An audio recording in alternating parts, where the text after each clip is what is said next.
The Jake Asman Show will begin shortly. Thanks to all these great Patreon members who help support the show. Get your super chats ready. Jake will be here in just a moment. If you love the New York Jets, this is the place to be.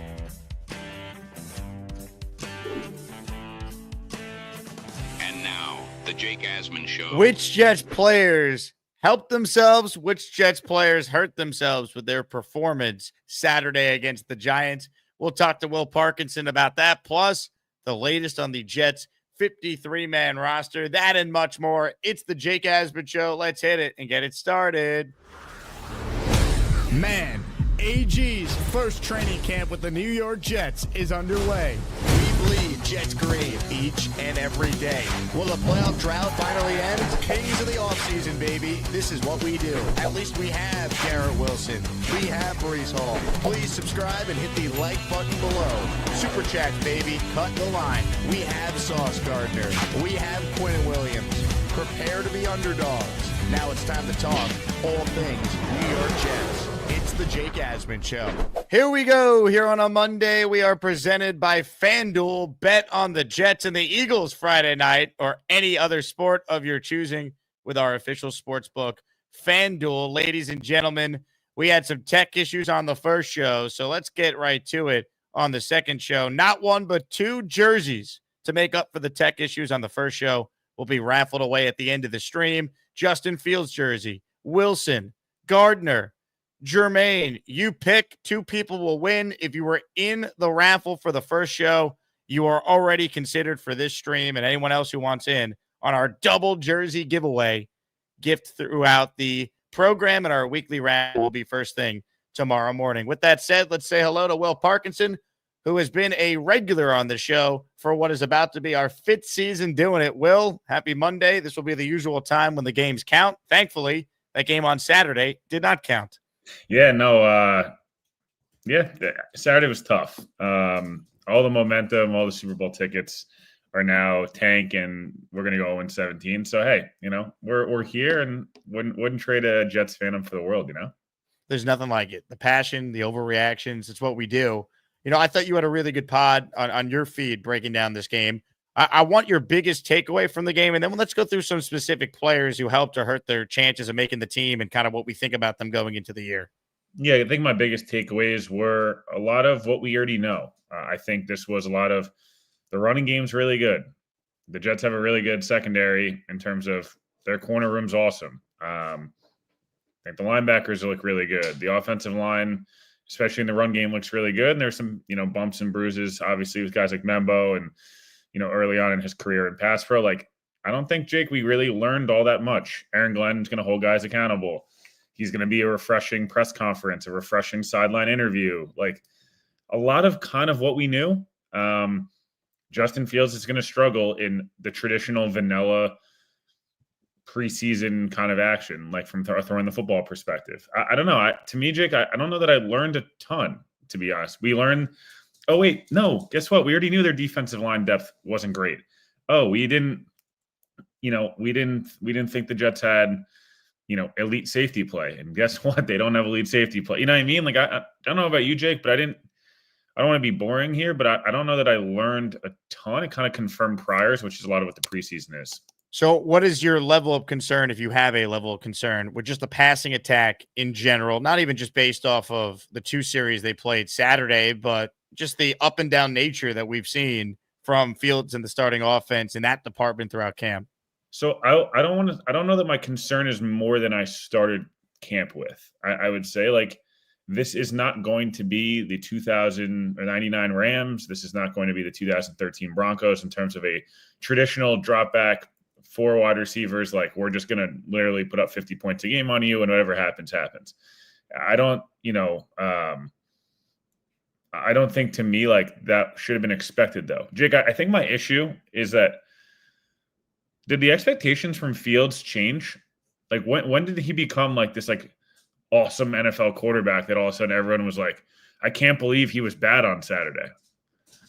everyone basically was like, he's the 27th or 28th best starting quarterback in the league. You hope he plays at the level of the 20th or 19th best quarterback. Defense, specials, and coaching is good. You win some games you're not supposed to.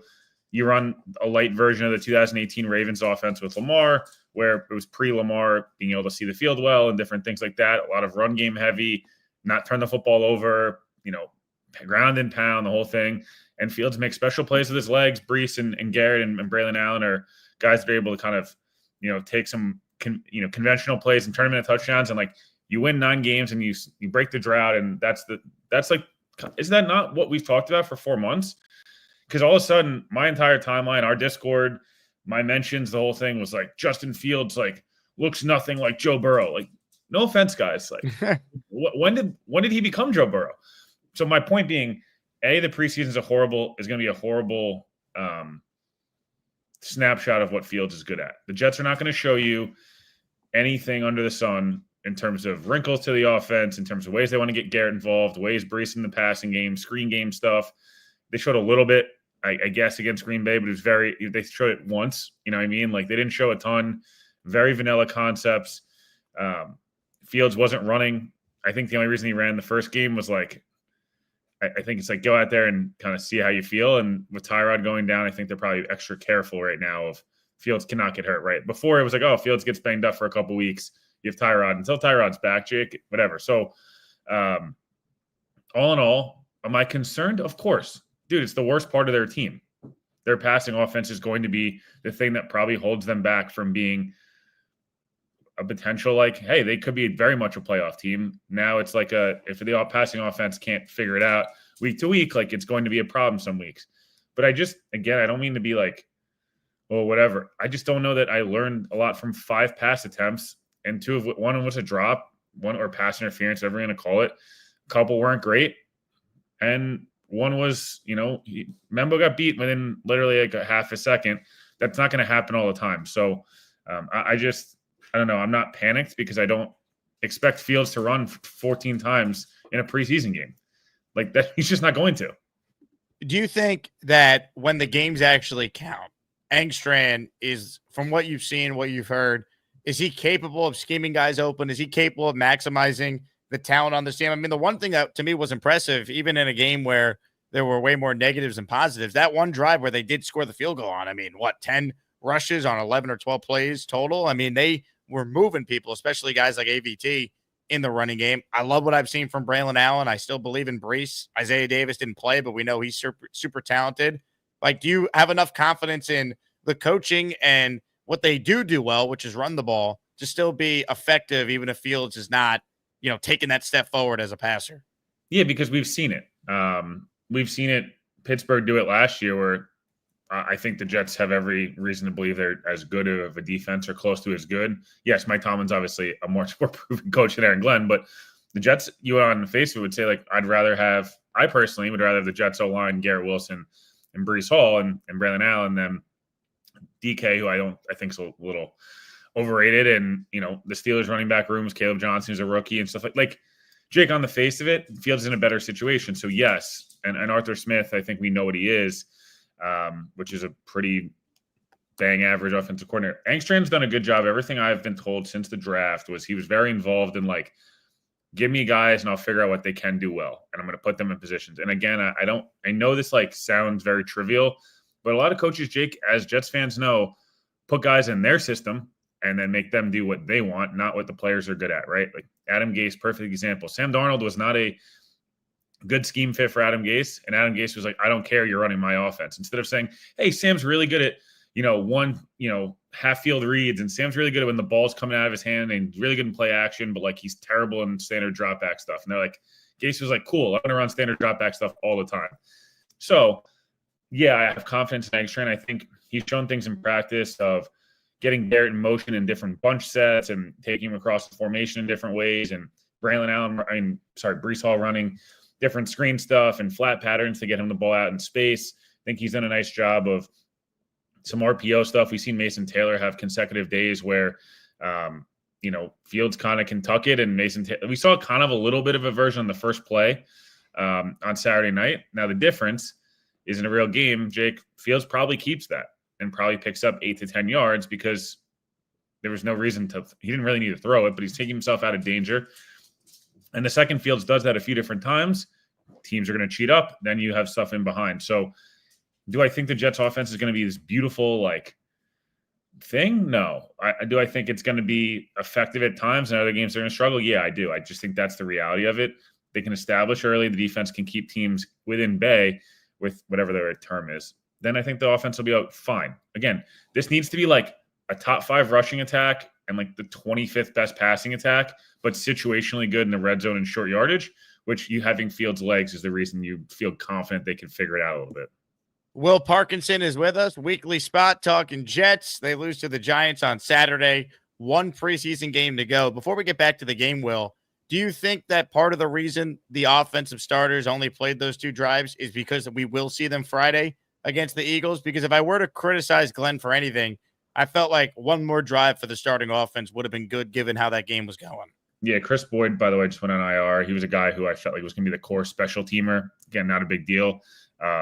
That kind of probably opened up the Pritchett spot, maybe an extra spot for Brandon Smith, somebody like that, even a JBC, guys that are kind of like at bottom of the roster in the DB or receiver room. So, again, nothing big there. Just he went on IR. But to answer your question, Jake, I thought they would go a half on Saturday night. I do wonder if the 2 joint practices, the way Glenn's really beat them up during camp in a good way, I think we've all been really happy to see that. They are pretty banged up right now. And again, it's thankfully, God willing, it's all very minor, like bumps and bruises at camp. But I don't know, Jake, they went out there and they only had 5 starters to play on defense because a lot of those guys were hurt. On offense, you'd like to see them either practice really hard this week. I do wonder about having them go too much on Friday. It is a short turnaround. And the way they've been practicing, like, it's not a normal, it's a short game week, and I know they're a bye, but I just do wonder, like, does Glenn say, let's see how the week goes? If Fields has a really strong week, Tuesday, Wednesday, Thursday, does he go, yeah, we're good here? Or does he sit there and say he likes the idea of everyone warming up, everyone being in action, everyone's involved mentally? So, yeah, I can see them playing. I don't think they'll play a lot. I could be totally wrong. But I could see Glenn saying, hey, let's get 1 series, and similar to the Green Bay game, let's go clean up the operation a little bit. I don't know. You think they're gonna play on Friday night? I just think part of the reason maybe they only played 2 series was they're gonna play them in that 3rd game because they have the 2 weeks before the season starts. But you made a good point. They are pretty banged up. There's a bunch of guys that they're being careful with. Like, we're not going to see Jermaine, for example. I doubt we see Quinnen or Sauce if they're not like 100%, right? So I could see the argument, though, for, hey, the starting offense, the passing attack hasn't looked great. We want them to go out there and at least see if they could build on something. But you're only putting Fields out there if he's with the starters on the O-line. So I think, to your point, maybe this week coming up does determine what they do Friday. I appreciate Poop saying I'm a dull guest, even though he's pooping right now. No, look, I think there's a good argument to be made of playing them. I totally understand. Like, hey, Saturday wasn't good enough. We didn't like the way the passing offense looked. I just, again, wonder what's the health situation look like come Thursday? What's practice look like the next couple of days? Do they show some things that they feel like, hey, we actually don't really want to put we don't want to put anything else on tape for anybody. We want to kind of really keep it in-house. These guys have been getting a ton of action, and we feel good about where they're at. They've full speed tackled a bunch. They've been tackled. So, yeah, I just really think this is a wait and see and kind of eval how the week goes before you make any decisions. Again, I know they have the bye week and they're getting the game prep next week and then really in the game prep the week following. I wonder if Glenn sits there and goes, Tyrod's actually really out for 3 weeks. He's not really out for a week. Can we afford, God forbid, Fields gets hurt? Like, you're starting Adrian Martinez week 1. Like, you don't want that, right? So I think Tyrod's health and how he's developing throughout the week also plays a factor in how I would approach Fields playing or not. If you're tuning in late, tomorrow is the weekly raffle on the show. First show tomorrow morning, we give away a signed Darrelle Revis jersey, signed Nick Mangold Ring of Honor signature jersey, and a signed Wayne Krebet helmet. So gift the membership to qualify. It's +2. So if you gift 1, you actually get 3 raffle tickets. If you gift 5, you get 7. And since we were supposed to have a daily raffle at the end of the first stream and we couldn't because of tech issues, at the end of the show today, your chance to win a Jets jersey of your choice. 2 of them. So 2 chances to win at the end of the stream today. Jermaine Johnson, Sauce Gardner, Garrett Wilson, or Justin Fields. You pick the color, green or white, and we will send it to you if you win. Will Parkinson is with us here. Will, as far as which players helped themselves the most on Saturday, give me some guys that you thought looked good and what it could potentially mean for their standing with the team going forward. I would say, Fields looked great. I thought, Andre Sisco had a really nice day. Oh, sorry, that was the wrong preseason game. No, I'd say I think, Skinner and Smith from a receiver perspective had a really nice night. I think Glenn talked about it. They've had, some really nice moments throughout camp and preseason. Skinner, every time he gets on the field during the preseason, makes, a fantastic catch. I think he's probably a practice squad guy, Jake, but I think he's someone you want to keep around. It's hard to develop. It's hard to kind of give up on someone at 6'5" with that kind of ball skills. Brandon Smith's done a really nice job. He's worked his way up from like the 4s to the 3s to can't talk about depth chart. He's worked his way up from Brady Cook reps to Justin Fields reps. And I would say like he's somebody that stood out to me. I thought Quantez Stigers had a really nice night. I know there was some disagreement on responsibility on that play and just in general. I thought Stigers had a really nice night. I thought Jarek Bernard-Converse had a fantastic night. That goal line stop, I know Glenn was a huge fan of. I think any coach is going to get fired up when a guy in a preseason game, a corner, is tackling like that, meaningless game, the whole 9 yards, and like figuring it out there. So I think those guys stood out to me. Honestly, Jake, AVT, but other than that, I don't think a lot of guys just unfortunately had great nights. I felt like you wanted to see more from some of the rookies. You didn't get to see as much from them as you were looking for. I felt like some of the, guys like a Rashad Weaver, somebody like that, you're like, oh, competing for a roster spot, just didn't show a ton. McGregor, guys like that. So to me, they have nothing at edge, Will. I mean, I know you talked about this before. Backup edge is a problem. Yeah. It's one of the most not talked about glaring needs on this team. Sign Jadeveon Clowney. I've been saying this for months. He's good at everything the Jets need. He's an elite run stopper, and he averages 7 sacks a year over the last 5 years. He's just kind of like a really high floor, 1-year piece. It doesn't jeopardize your future. It doesn't jeopardize comp picks. He plays hard when he's out there. I know he's you were in Houston with him. He's a hilarious, human, but he plays really hard when he's on the field, and he's really good at stopping the run. And if the Jets can stop the run well and they run the football well, they're going to stay in a lot of games because of their secondary and because of guys like Garrett Wilson and things like that. Comments, questions, super chats. If you have a question for Will, write it in. Stack says, Bills and Chiefs 0-2 in the preseason. Do we hear any panic from them? Yeah, well, listen, this is the way it goes with expectations. The Jets start proving it in the regular season. People stop getting upset about the preseason. I also think it's New York, and this is what we do. As much as Aaron Boone and Carlos Mendoza don't want to hear it, there is pressure here, whether you're a good team or not, and people expect you to win every time you practice, every time you play. It doesn't matter. Dude, this spring, you host Michael K. Show all the time. There's calls during Yankee spring training that's Judge has got to go midway through spring training if he has a bad game. That's just the way the fan bases in New York work. I think it's a great thing, and honestly, as much as it's annoying sometimes, it happens. Dean Clark, by the way, someone just put it on there. I should have mentioned Dean Clark had a really nice night. He's a guy who him and Jarius Monroe kind of pushing that 4th or 5th safety spot, maybe even the 3rd safety spot, depending on how you feel about some of these guys. So, yeah, I would say that's another guy that stood out. Comments, questions, super chats, cut the line.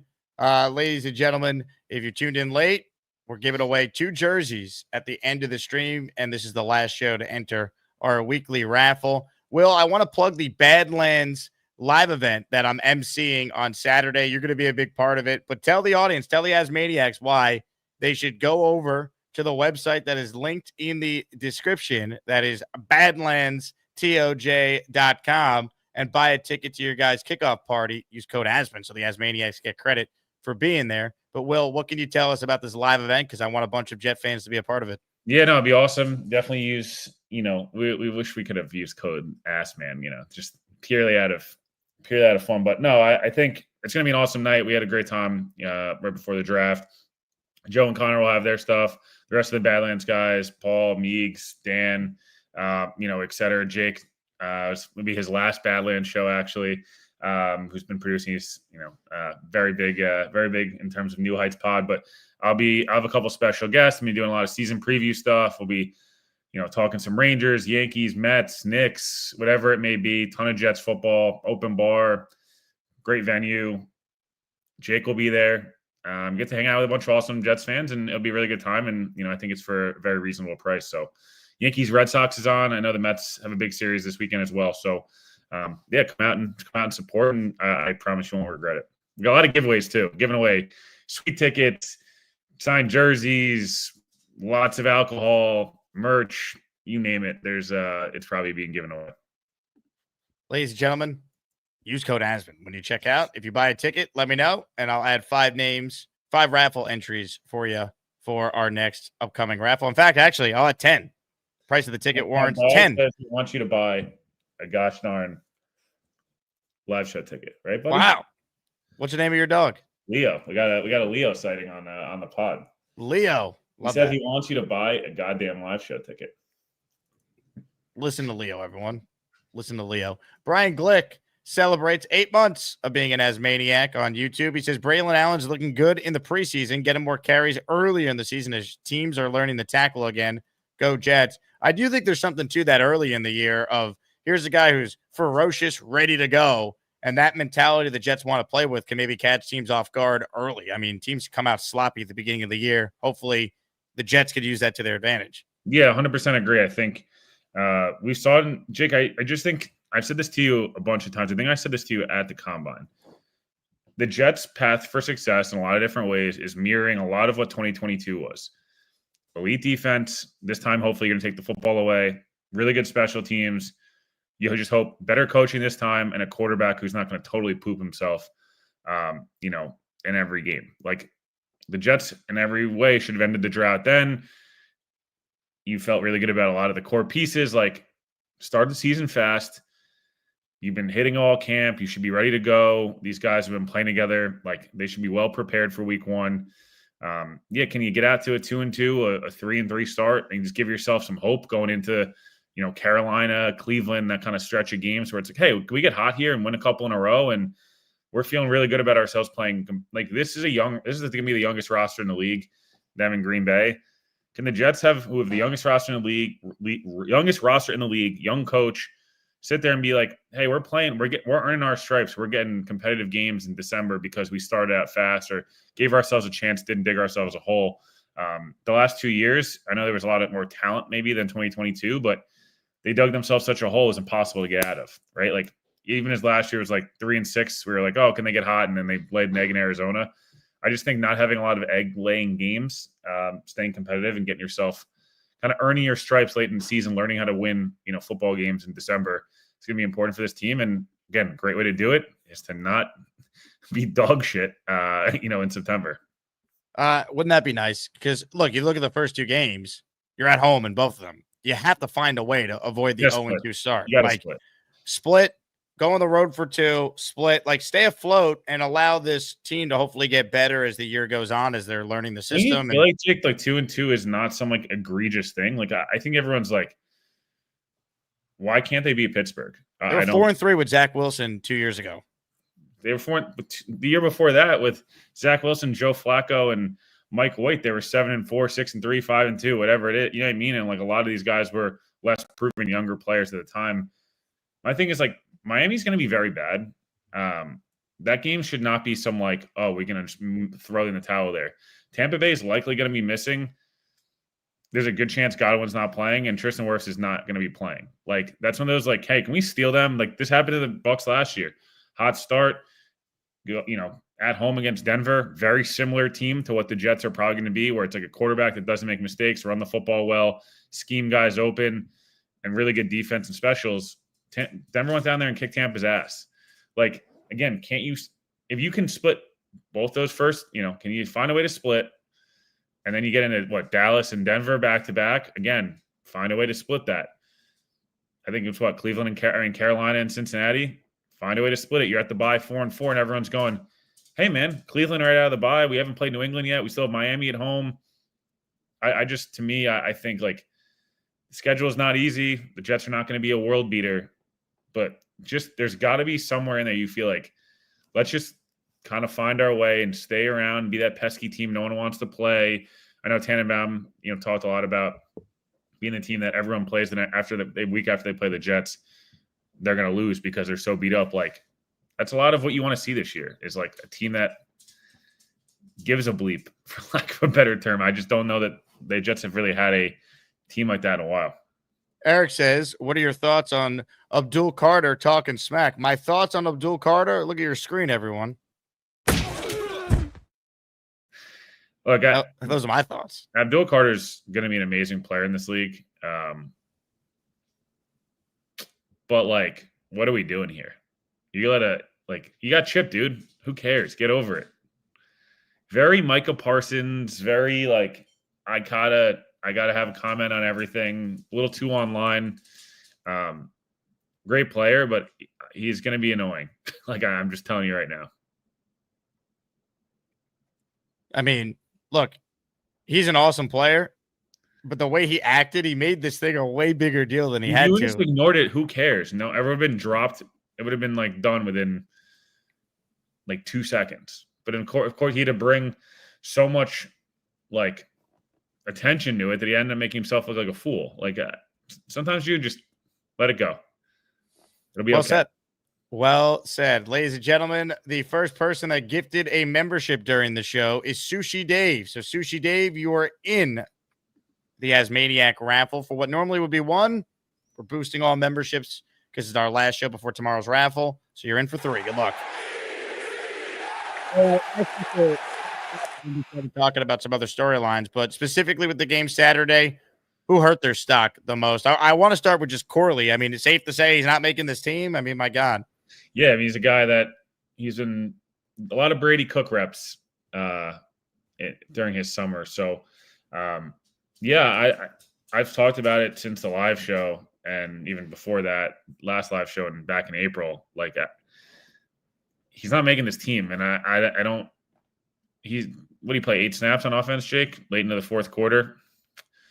That's usually a guy that's on his way out. Sometimes it's all about, coaches will tell you a lot by what they do and how they play guys. It used to be the old Kyle Duggar is a great example in New England, right? Kyle Duggar signed a big extension a year ago. Jake, he's playing reps at the end of the fourth quarter in preseason games. That tells you the staff does not give a bleep about him. They're ready to move on. Malachi Corley has shown nothing this summer that's changed any of what the preconceived notions were coming in. He still drops a ton of balls. Or not a ton. He's had drops. He's not done anything super dynamic. He's not great on specials. It sucks. It is what it is. It's unfortunate the way it's panned out. But I don't know why you'd hold on to him over somebody else that's shown more. Michael Duramo just gifted a membership. He's in our raffle at the end of the show for 2 jerseys of your choice for 3. As far as other guys, Will, I mean, I'm not going to go crazy over, Andre Cisco, having a mishap there. It is what it is. I think he's had overall a good camp. But another guy that I've been down on that I was hoping to see more from has been Jeremy Ruckert. I mean, he's done nothing all summer. Smart has made more plays. We've seen that in the games. Obviously, Mason Taylor is the starting tight end. Beck has made plays.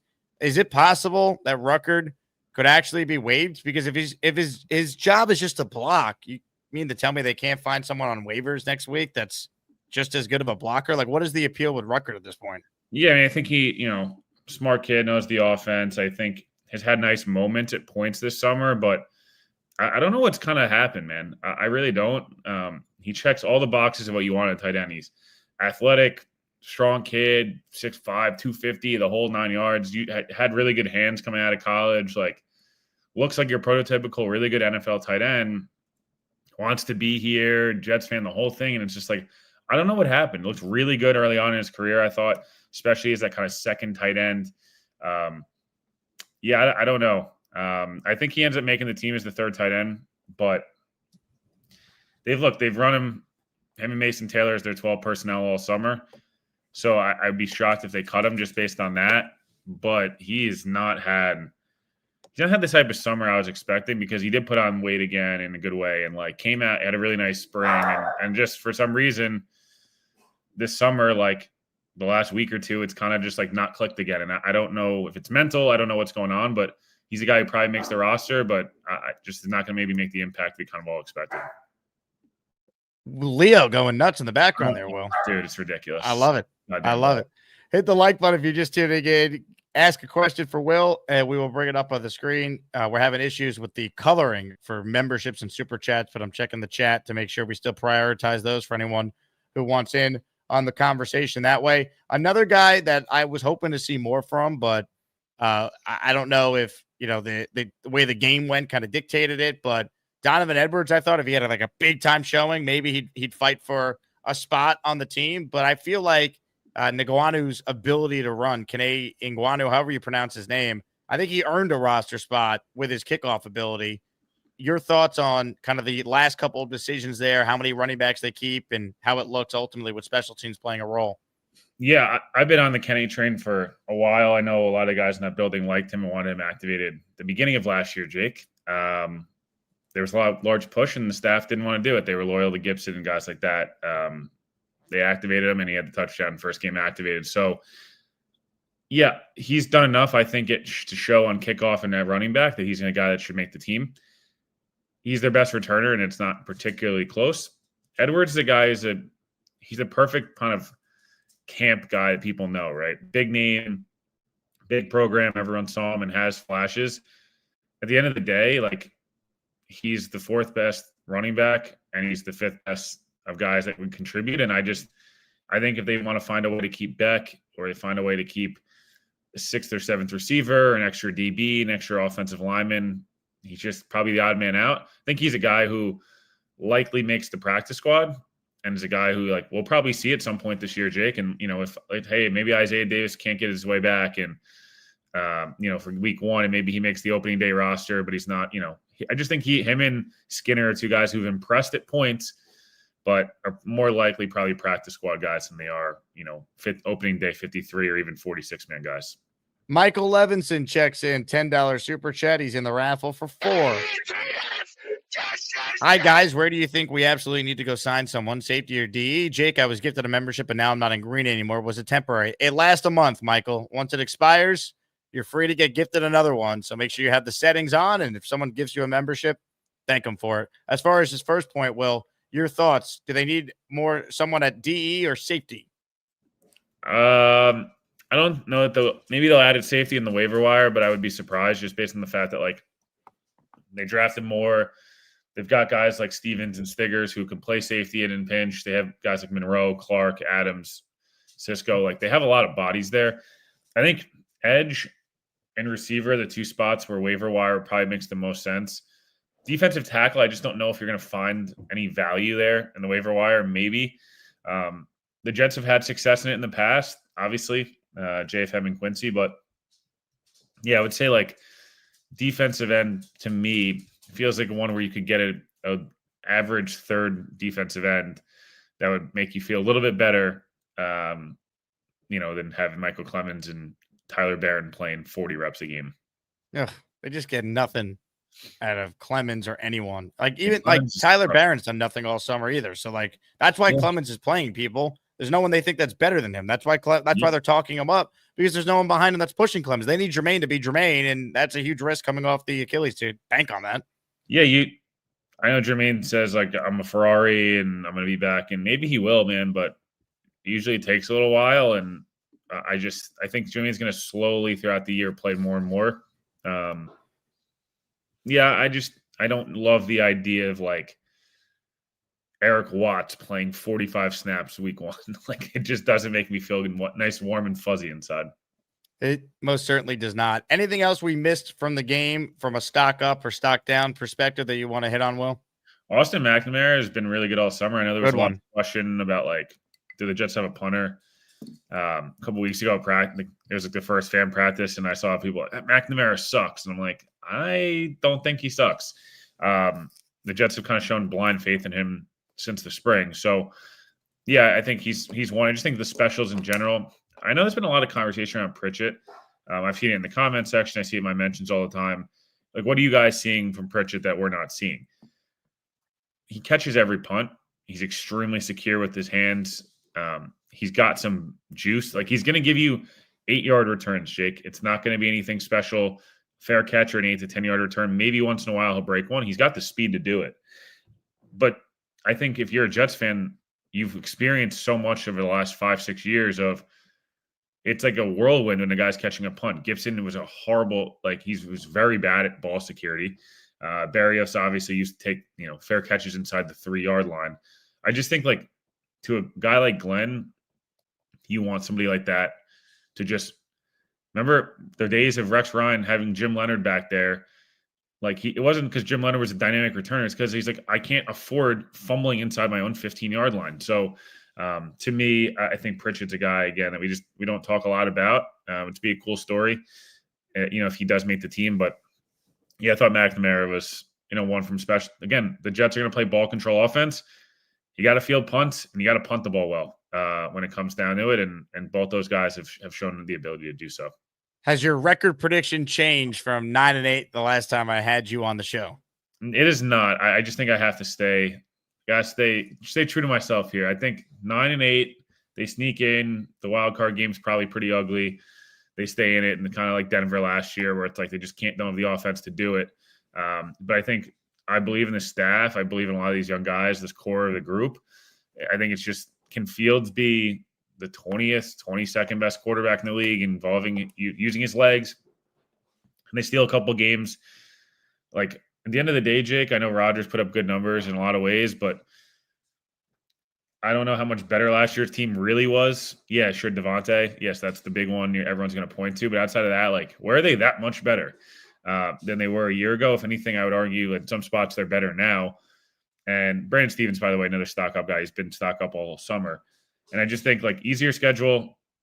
They blew the most fourth quarter leads in the history of the NFL last year.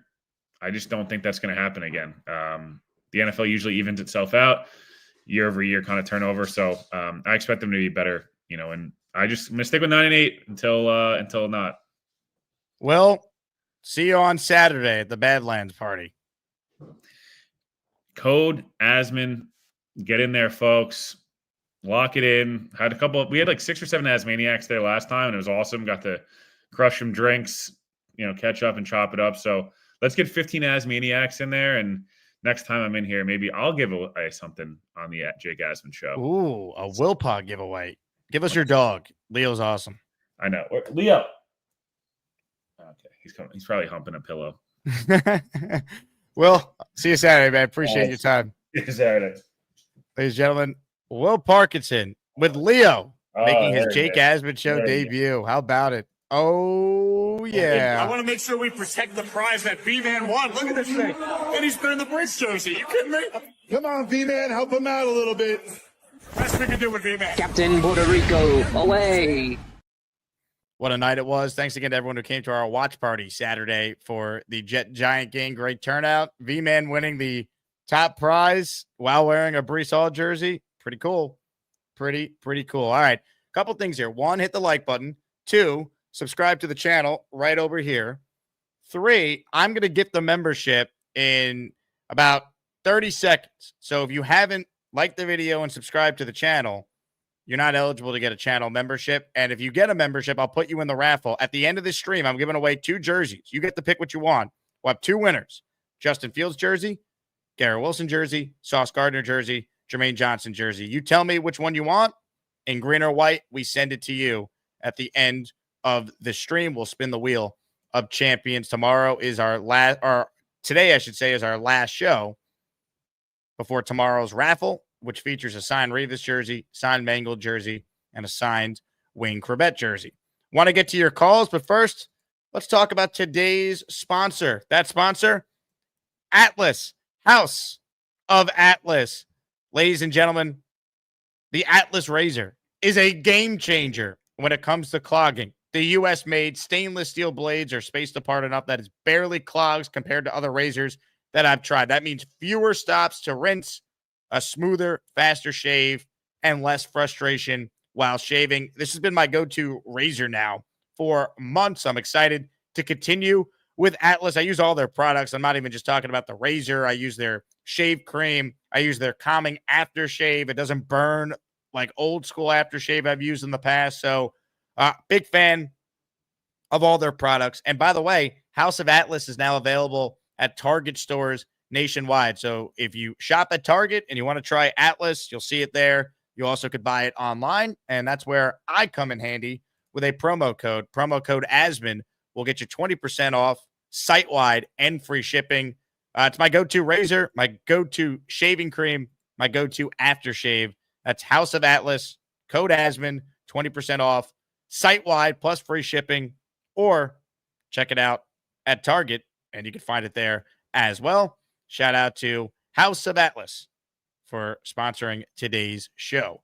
To your calls we go. First up is the Hamburger. HB, what do you got for us? What's up, man? I don't know. I just got out of my car, so it's real hard to hear you. Just got home, so sorry I missed the event on Saturday. But I got a promotion last week, and I had a big company party this weekend. So I started off watching the game at home for a little while before I left, and I'm kind of glad I had something to do. By the time I got to the city and down over at Pier 60, the score was, out of reach for the Jets. And so I watched some of the clips and stuff like that.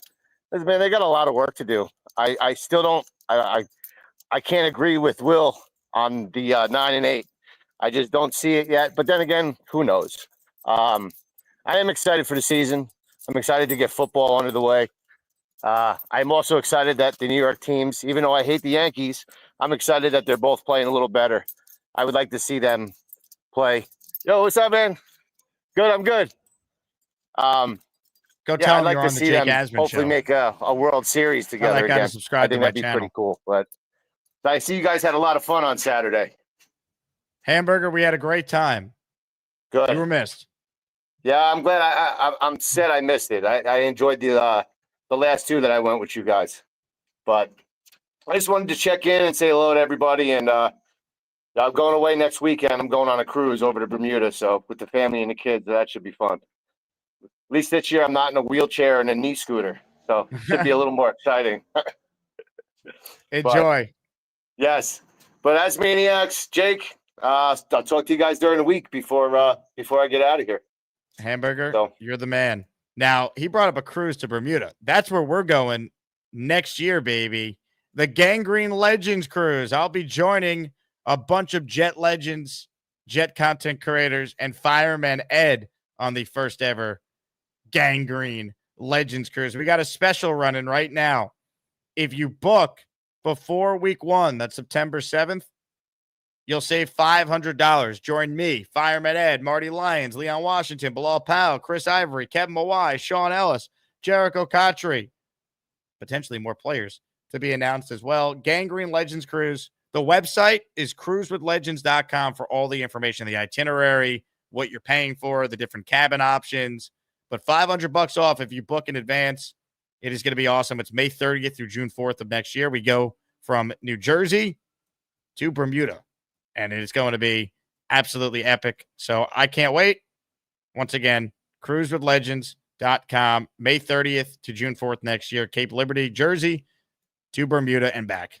Let's go. All right, let's get to more of your calls. Ladies and gentlemen, load them up on the Gusbuster Umbrella Hotline. But first, huge shout out to Felix Campos. He's in the house, and he gifted a 10 spot of channel membership.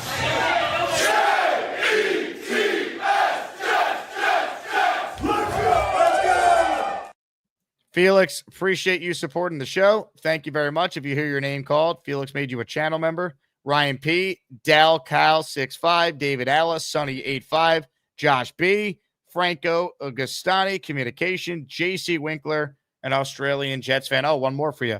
Keith the Change. And it's all +2. So, Felix, you're in our raffle at the end of the show, and tomorrow's raffle for 12 total entries. Some other super chats here. Tough to find them in the chat because StreamYard's still down with that feature, but I can read them out by looking at YouTube's comment section. Aurora super chatted a $10 super chat. I do like how the running game is shaping out and how they're managing the time of possession. I am hoping the accountability of players will stick through the year. Look, the one thing that you could be positive about is the fact that while the passing attack has not been good in limited sample size, they've run the ball well in both opportunities we've seen it. And in camp as well. And this also goes back to the green and white scrimmage when they tackled that day too. Like they treated it like it was a game. I was at the green and white scrimmage and they ran the ball really well that day too. Isaiah Davis had a great game. Now, Braylon Allen didn't practice that day. Brees and Isaiah were the two backs. So I think this team is going to run the football well. I don't think in today's NFL, you can win games by only running. They're going to need Fields to be able to make some plays with his arm. And that's where getting the ball to Garrett Wilson and scheming guys open around him and Mason Taylor over the middle. It's really on Tanner Engstrand. Human Fun, thank you for the super chat here. I don't know if there was a comment that was supposed to be attached to it, but thank you. Cheeseman wrote in, just going to enjoy the ride this season. This is a $10 super chat, by the way. Feel like we have our guy AG, but it's going to take time. Excited to see what the rivalry jerseys look like. Have you heard anything about what they'll look like? Not specifically. I do think they're black, though, someone told me. I don't know if that was confirmed or online or not, Cheeseman, but I'm curious to see what they look like as well. Personally, I don't want another uniform. I like the fact the Jets have their current 3, with the black being the alternate, and they're going to wear the 2000s era as their throwback. I liked that last year when they wore that against the Bills. So I don't need another jersey personally, but sounds like we're getting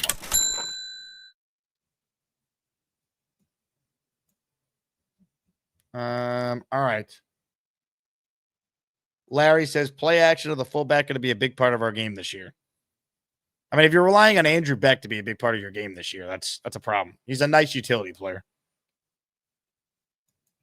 JD, who sent me a big-time Venmo to join the raffle this afternoon, he says, shorten the game by running the ball and keep the D fresh. That's their plan. And you need a kicker who doesn't miss his kicks. And Nick Folk's been good so far.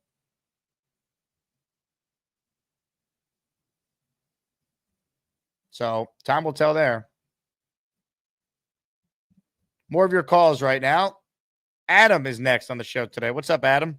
Hey, I think you and Aurora kind of honed down on exactly what I was going to say, which was that this is a run-first offense. And if we're running well, isn't that really good? Like, that's actually a good thing that they've picked up the scheme and that they can run the ball. And I think I'm with you on what you've been saying, the last couple of days, which is I just wish we got to see more of the passing game. But, if the plan is that you're going to run the ball and then the passing game will develop, well, there might be a method to the madness on why we're not seeing the passing, because maybe that is the special sauce that's being held back. And we're not getting to see it as fans, but they're working on it. And I'm sure there's something that comes about when the opponents take our rushing seriously, and then there'll be opportunities. And we just want to see Fields make more of those opportunities so we have a more well-rounded offense. But who's to say we will? We're run first. We're probably run only in some cases. So we'll have to see how that goes. Yeah, I think it was up to the Jets. Their plan is to lead the NFL in attempts and rushing yards. But at some point, you need to throw. You're playing Josh Allen twice. You're playing some good offenses. Like in today's NFL, you definitely can win some games in that respect. But I don't think you could just rely on how the Jets did it in 2009 with Sanchez to work in 2025. Yeah, I mean, we'll have to see how. I think this is the kind of deal where you grind them down and then eventually the openings will happen. I think we really won't see the effects of this scheme until the second half, when defenses get more worn down by our rushing attack. If we have the endurance, in the front lines and with our stable of running backs, which I think is a good possibility. So I think we just got to kind of look what the second half offense looks like. So that's one bit. And then the other bit is that, I think Justin Fields still learning the offense. I think we all have to be a little bit patient with him on that. I think as he gets more experience, I still stand by my prediction, which is that the second half of the year is going to be really good, because at that point, Justin will have enough real world experience with the scheme and he'll be able to make those decisions more consistently and faster. But, the first half of the year, I'm bearish. I hope we'll have all the excitement with week 1, but then after that, all bets are off, because I think it's still going to be a learning process when the emotion's out of there. I think getting off to a good start, Adam, is so important. Don't bury yourself early. Be alive. Be relevant. Give yourself a chance to actually, to your point, Fields masters this offense. He's comfortable in it. They're starting to click there. Defense gets comfortable with Wilkes and Glenn and the new scheme there. If you're going to play the Bills, the best time to play them is week 2. Steal that game. You're at home, right? You're playing Pittsburgh week 1. Find a way. You match up with Pittsburgh. They're not playing their guys in the preseason. They're going to be rusty. Punch them in the mouth. Don't go 0-2. That's my big thing. Win one of your first 2 And then can you win one of Miami or Tampa? Tampa, Miami. Like, I think you can. I don't think it's crazy. Yeah, it's not crazy. And I think unlike last time or 2 seasons ago where we won that game against the Bills in OT, all the emotions there, and then we came up flat on the road in week 2, at least both games are at home to start the year. That is a good thing. So you're right. Like if the energy's there and they can maintain it and they can stay disciplined and not let the emotions get to their heads, I think that, sure, they got a shot. And, on the road, defense travels, as they say. So we'll really need to see how that looks like, especially against Miami. Tampa, I'm not sure, but for Miami, especially if they really are on the decline, like everyone's thinking, it's possible. And if we're talking about throwbacks, I might be in the minority, but I kind of miss a game with the Titans in New York jerseys of the 2000s. I think those were kind of cool. If you want to do another throwback, like real throwback. It's just not the Jets color at all. I don't know. I know it's weird, but I think we romanticize those jerseys because they actually won a lot of games in them.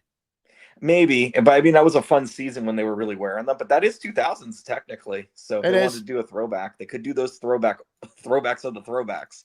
And the first year they wore it it might have been 07. They definitely wore it in 08 with Favre, but I think they might have worn it against Miami in 07 too.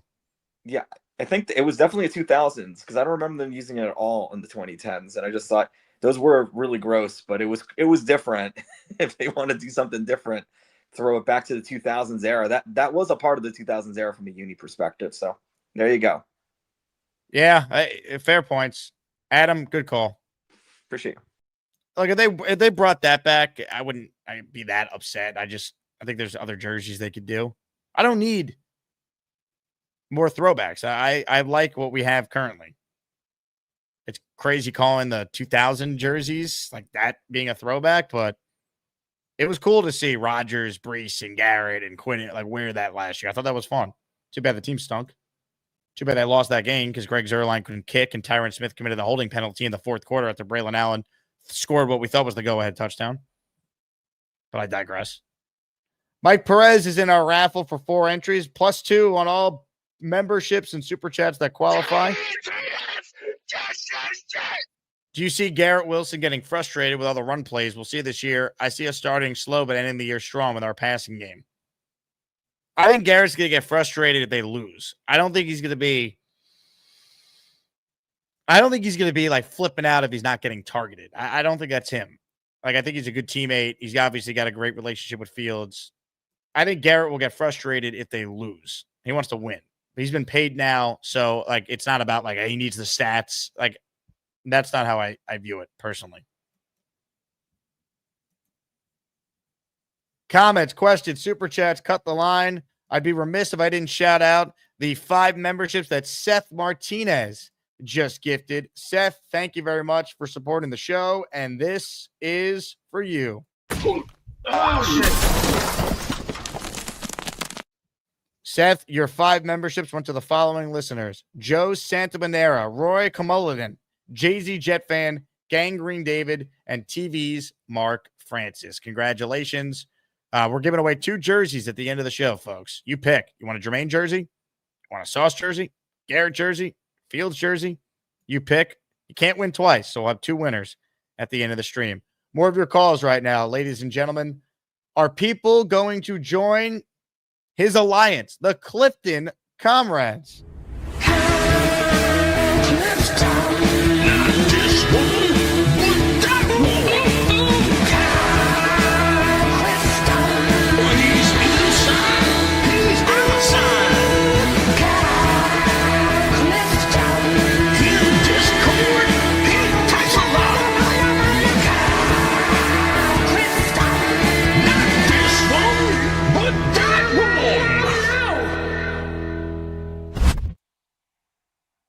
What's up, Jake? How are you?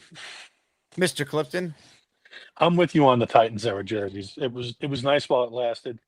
We did some winning in those uniforms, but we don't really have any connection to those colors. A new team has that name now. It was kind of a cash grab when it happened, as these things often are, whether it's, color rush or I don't know if I think there was a leak about these new rivalry jerseys, and it's like black with like Gothic writing, Gotham City football, whatever. To me, they're horrific. It's another cash grab. I'd be more interested in. You're supposed to be getting a third alternative helmet this year. I would rather see like the current logo in white, base white, like white matte with the green. I think that'd be interesting. Or even the alternative logos, right? Um, that's kind of how I feel about that. But the whole chat and the callers have been up in arms about Fields over the last few days. I feel like 2 series in the preseason compared to like say losing special teams ace Chris Boyd for the season, probably not that big a deal compared to that. It's like it's entirely possible that Fields is not the guy for on the go forward, but at the time he was the guy to get.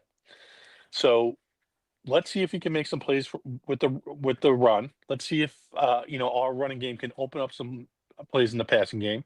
He's shown gradual improvement since he's been in the league, and then we'll make an evaluation of him. But like to say, Fields has got to be the guy, or we're living and dying on the season, we're just not. We know that we're not winning the Super Bowl this year. If things absolutely went our way, could we sneak into the playoffs? Yeah, most any team could.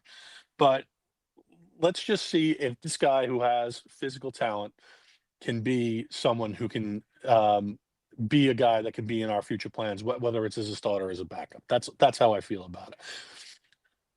I think it's all fair.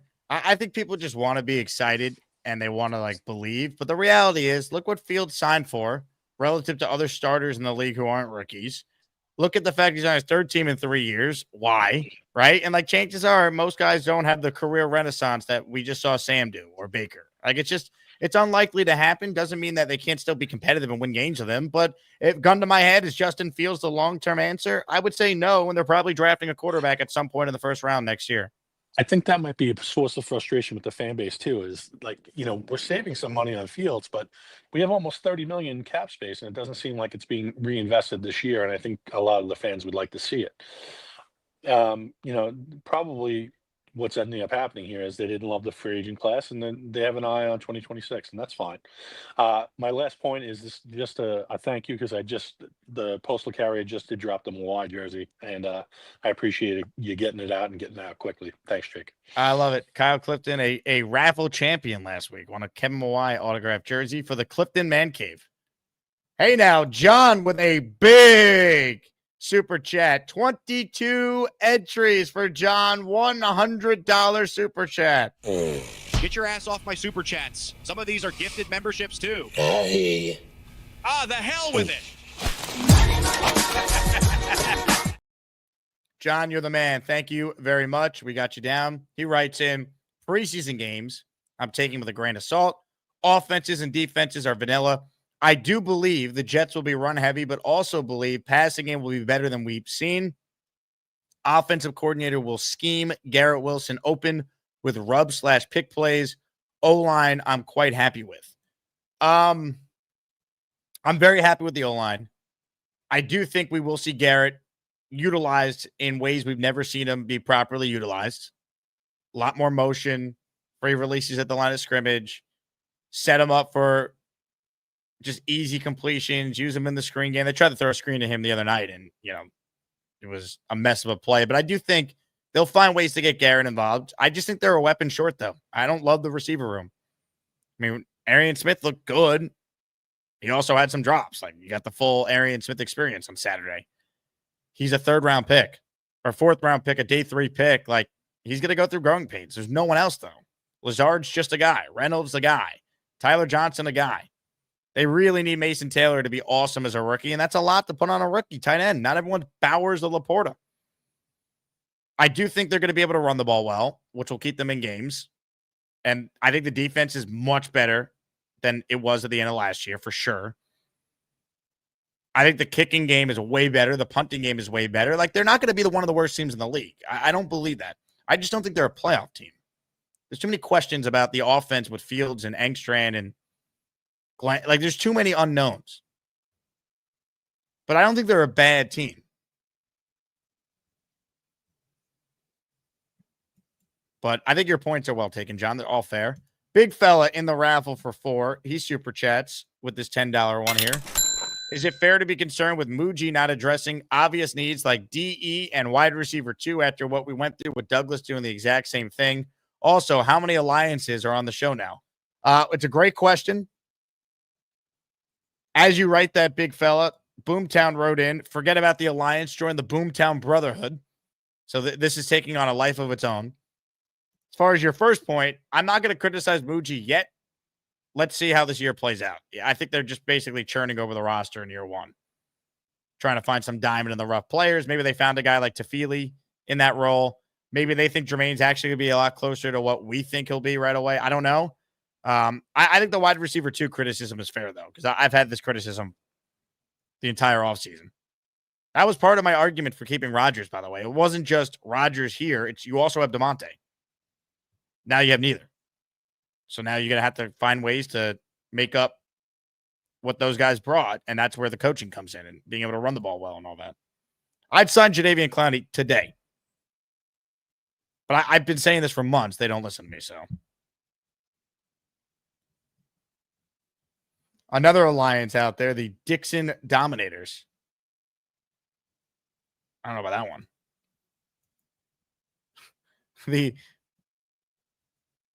Now, look, Beast is talking about a dangerous alliance. I'd love to check in with the man himself, but I have eyes on the attic right now, and it's unclear if Beast is in there.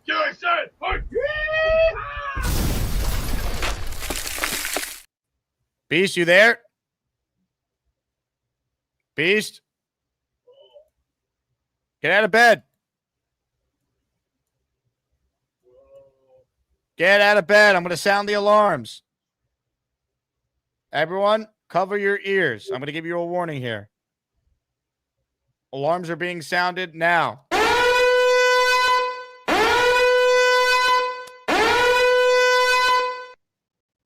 It's showtime, Beast. Get up. Get up, Beast. It's showtime.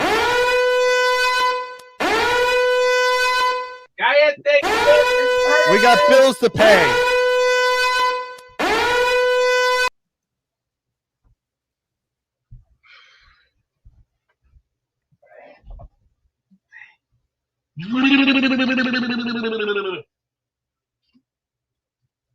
Oh! Oh, that felt good. Whoa! I just had a little special cold water on there. How you doing, amigo? How are you? How are you, Beast? Hey, why don't you put a light on in the attic? Hey, just had to throw a little cold water. Don't you see? Don't you see that, Adrian? Come on. Hey, it's like saying, yo, Adrian, can a man do a little stuff there? Now, let's see. Let's get some grades. You got the video up for missed plays and bad calling? Yeah, Beast, give us your film breakdown of the big hit that Stone Smart put on Abdul Carter. All right, watch this closely. He just gave him a wham and knocked him down. Boom! Give him a nice look at that. Wham! And then a little bit of boom. Yeah, that's called getting knocked on your ass. Wham! And then bam! Yeah, that's called getting whammed and you bam. Like a little bit of a ping pong. Ping pong. Watch this. Ping and pong. Yeah, get knocked on your ass. Ping pong. Or should I say bing pong? Hey, Beast, let me ask you about the dangerous alliance. Big fella wants to know how many people do you have in there? There's a lot of alliances being formed. There's already a few, but I'm not going to reveal. Not just yet. Have you heard about the Boomtown Brotherhood? No, I haven't. I've been very busy with doing some reading and then I'm trying to focus right now. The next thing I want to focus on is getting my family back.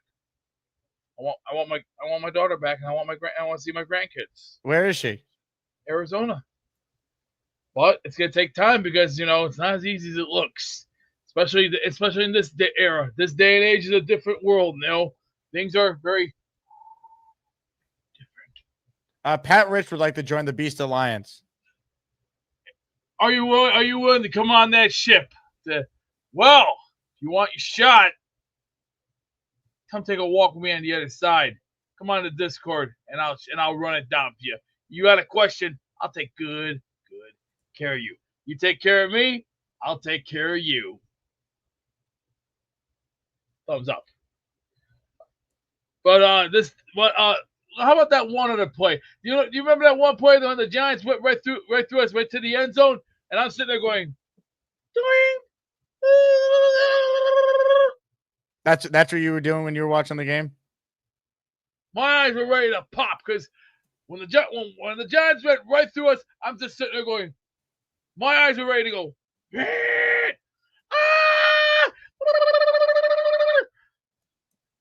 Now you may not watch Roger Rabbit. I have.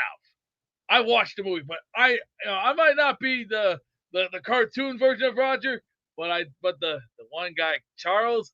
Hey, Mr. Bones, he says he'd give you a hug. You know what I need? I don't mind having a big bucket of ice water right now. Ice. Why don't you splash some more water on your face? I'm out. I gotta wait. That's it? I gotta wait. There is an old saying. We gotta learn how to wait. Sign language right here. See, I know how to do this. Buster Bonesy loves cookies. Hey, I love cookies too, but I know which cookies I prefer. Oreo or those shortbread cookies with the little chocolate stripes on them. You ever heard of Keebler? Oh, sure. Yeah, too expensive. Hey, I know someone who also likes cookies. Well, you know that Al's a lion crap of crap. You should check out my new hat. The Jets are freaking awesome. Bobby. Hello, Jake. Hello. Bobby, what's your favorite cookie? My favorite cookie is the black and white cookies from New York. Oh. Yeah. Which cookie? Black and white cookies from New York. Aurora's favorite cookie is chocolate chunk, not chip.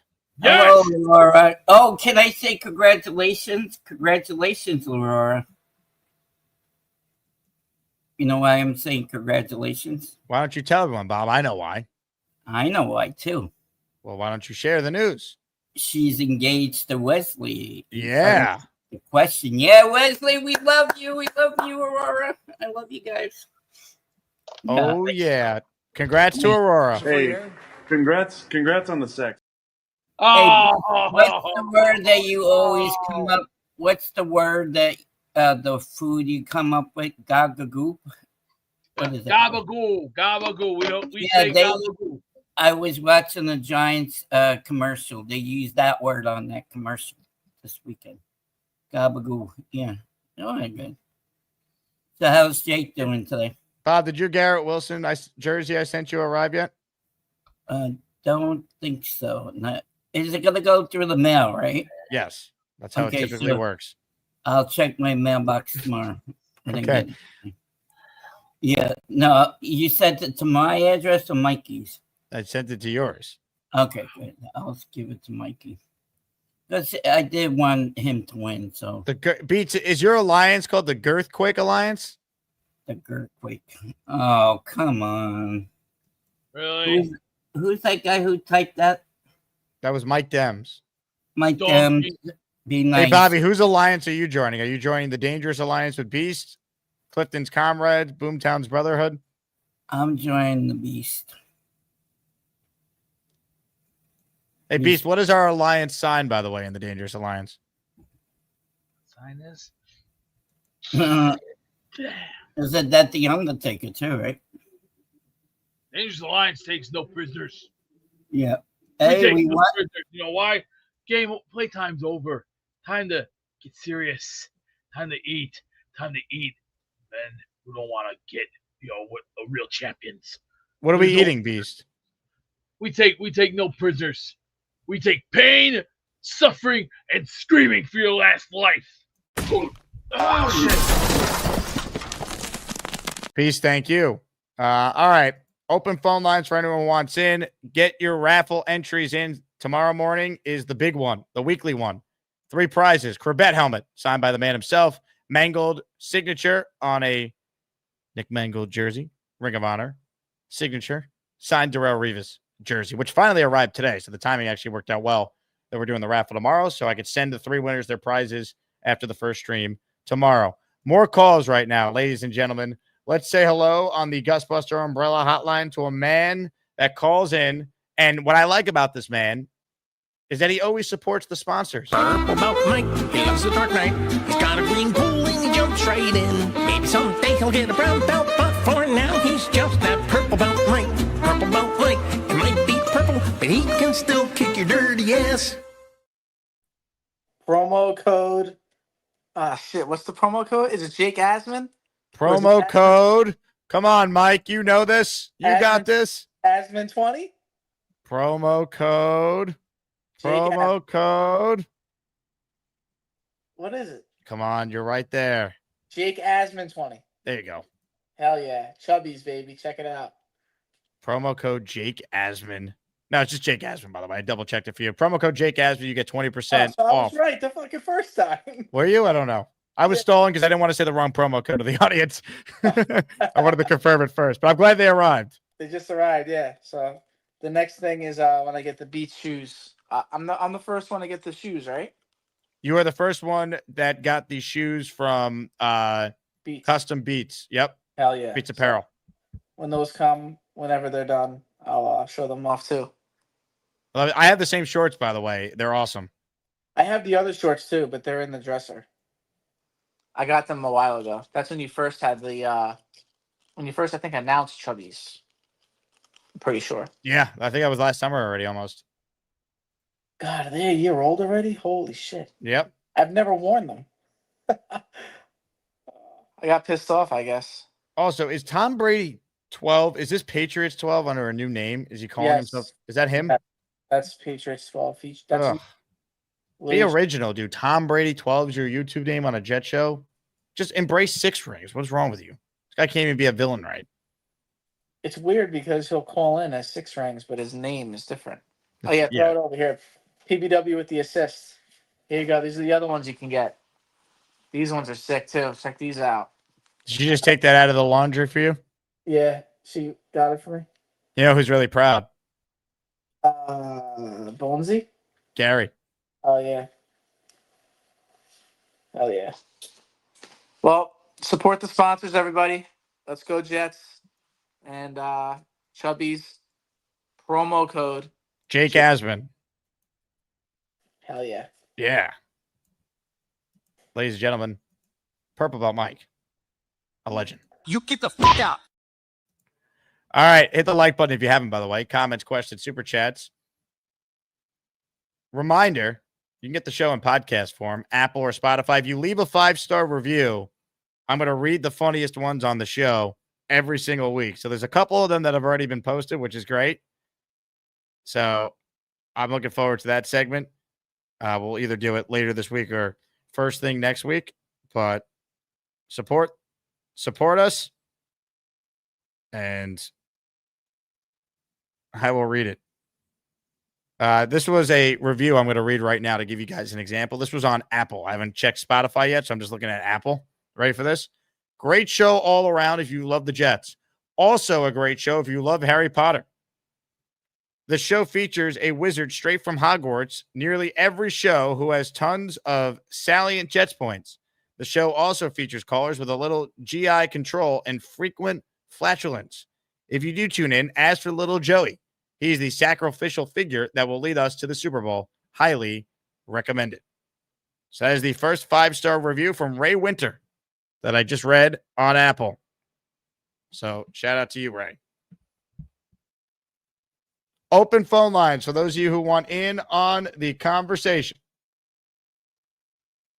Beastbreaker says, get out of here. Sounds like trash. Ladies and gentlemen, let's give Beast a chance to respond to that review. He seemingly disagrees with all of it.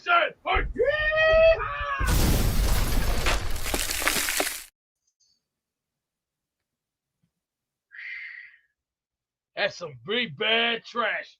But you know what that trash does deserve? Nice little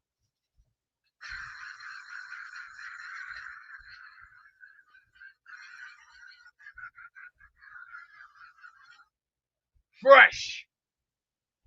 Nothing says the good smell of vanilla papaya. Good stuff. You might like it, but it's also good for some good other things as well. Now, for basic football review, we're going to be just fine when we go against these Eagles. Once we're done with the Eagles, September 7th. It's showtime. It's showtime. So to the writers, you better get your acts together. Hey, Diggy Small says, open a window. My window's fine. I got my AC cranky right now. Is that mosquito spray, says the big fella. No, that's not mosquito spray. This is good spray. This is wizard spray.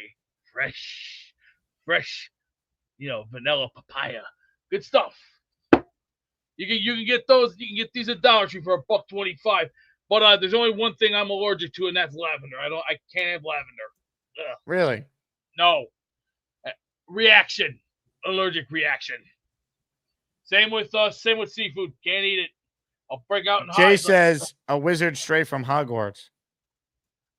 You want Hogwarts? Yeah, down here. That's what you get down there. Yeah. Take your Harry Potter, shove that up. I mean, you're the one who said wizard. Yeah. This is a sponsor. This is a company. That's not a sponsor. It's a company. You just said wizard. It's a company name that sells in the stores. Why'd you say wizard though? It says it on the can. It's because it's sold in the store.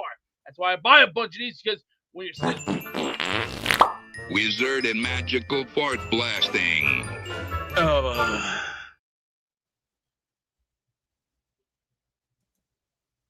Go to another car, please. What is wizard spray? This is what you use when you're sitting in the bathroom when you're taking a you-know-what. Is that what they do at Hogwarts? That's what I don't understand. Are you going to bring up that retarded shit? Whoa. You're the one who said wizard spray. This is why I want to form a dangerous alliance, because playtime's over. But you said wizard spray. I don't care. This is a company name that's been around for hundreds of years. They want to bring up some stupid shit and kindergarten phony baloney. Don't come knocking on my door. Just be yourself. Be yourself. Big Country with a super chat. He says, Beast, did you have to graduate from Hogwarts to be on Team Beast? Asshole! How about I just take this thing called my foot and shove it up? Big fella says, Beast, get your wand, bro. It goes with the wizard spray. Right now, I'm going to do what Stone Cold once said. You know what? I'm going to go take me a nice big hairy dump. Let's see. Mike Perez says, you've created the first NFL reality show, Jake. No words can describe the show. We're all crazy, maybe crazier, for our choice of a football team. Oh, shit. Now, to be clear, wizard spray, that's not something that you get at Hogwarts, is it? Are you going to continue to bring up bullshit? Because if so, seems like abracadabra. You better get your act together and get your head out of your big ass. Where's the alliance, Beast? You'll see coming soon. Now go to another car. I gotta go do what's called time to go take a. Beast, thanks for the time.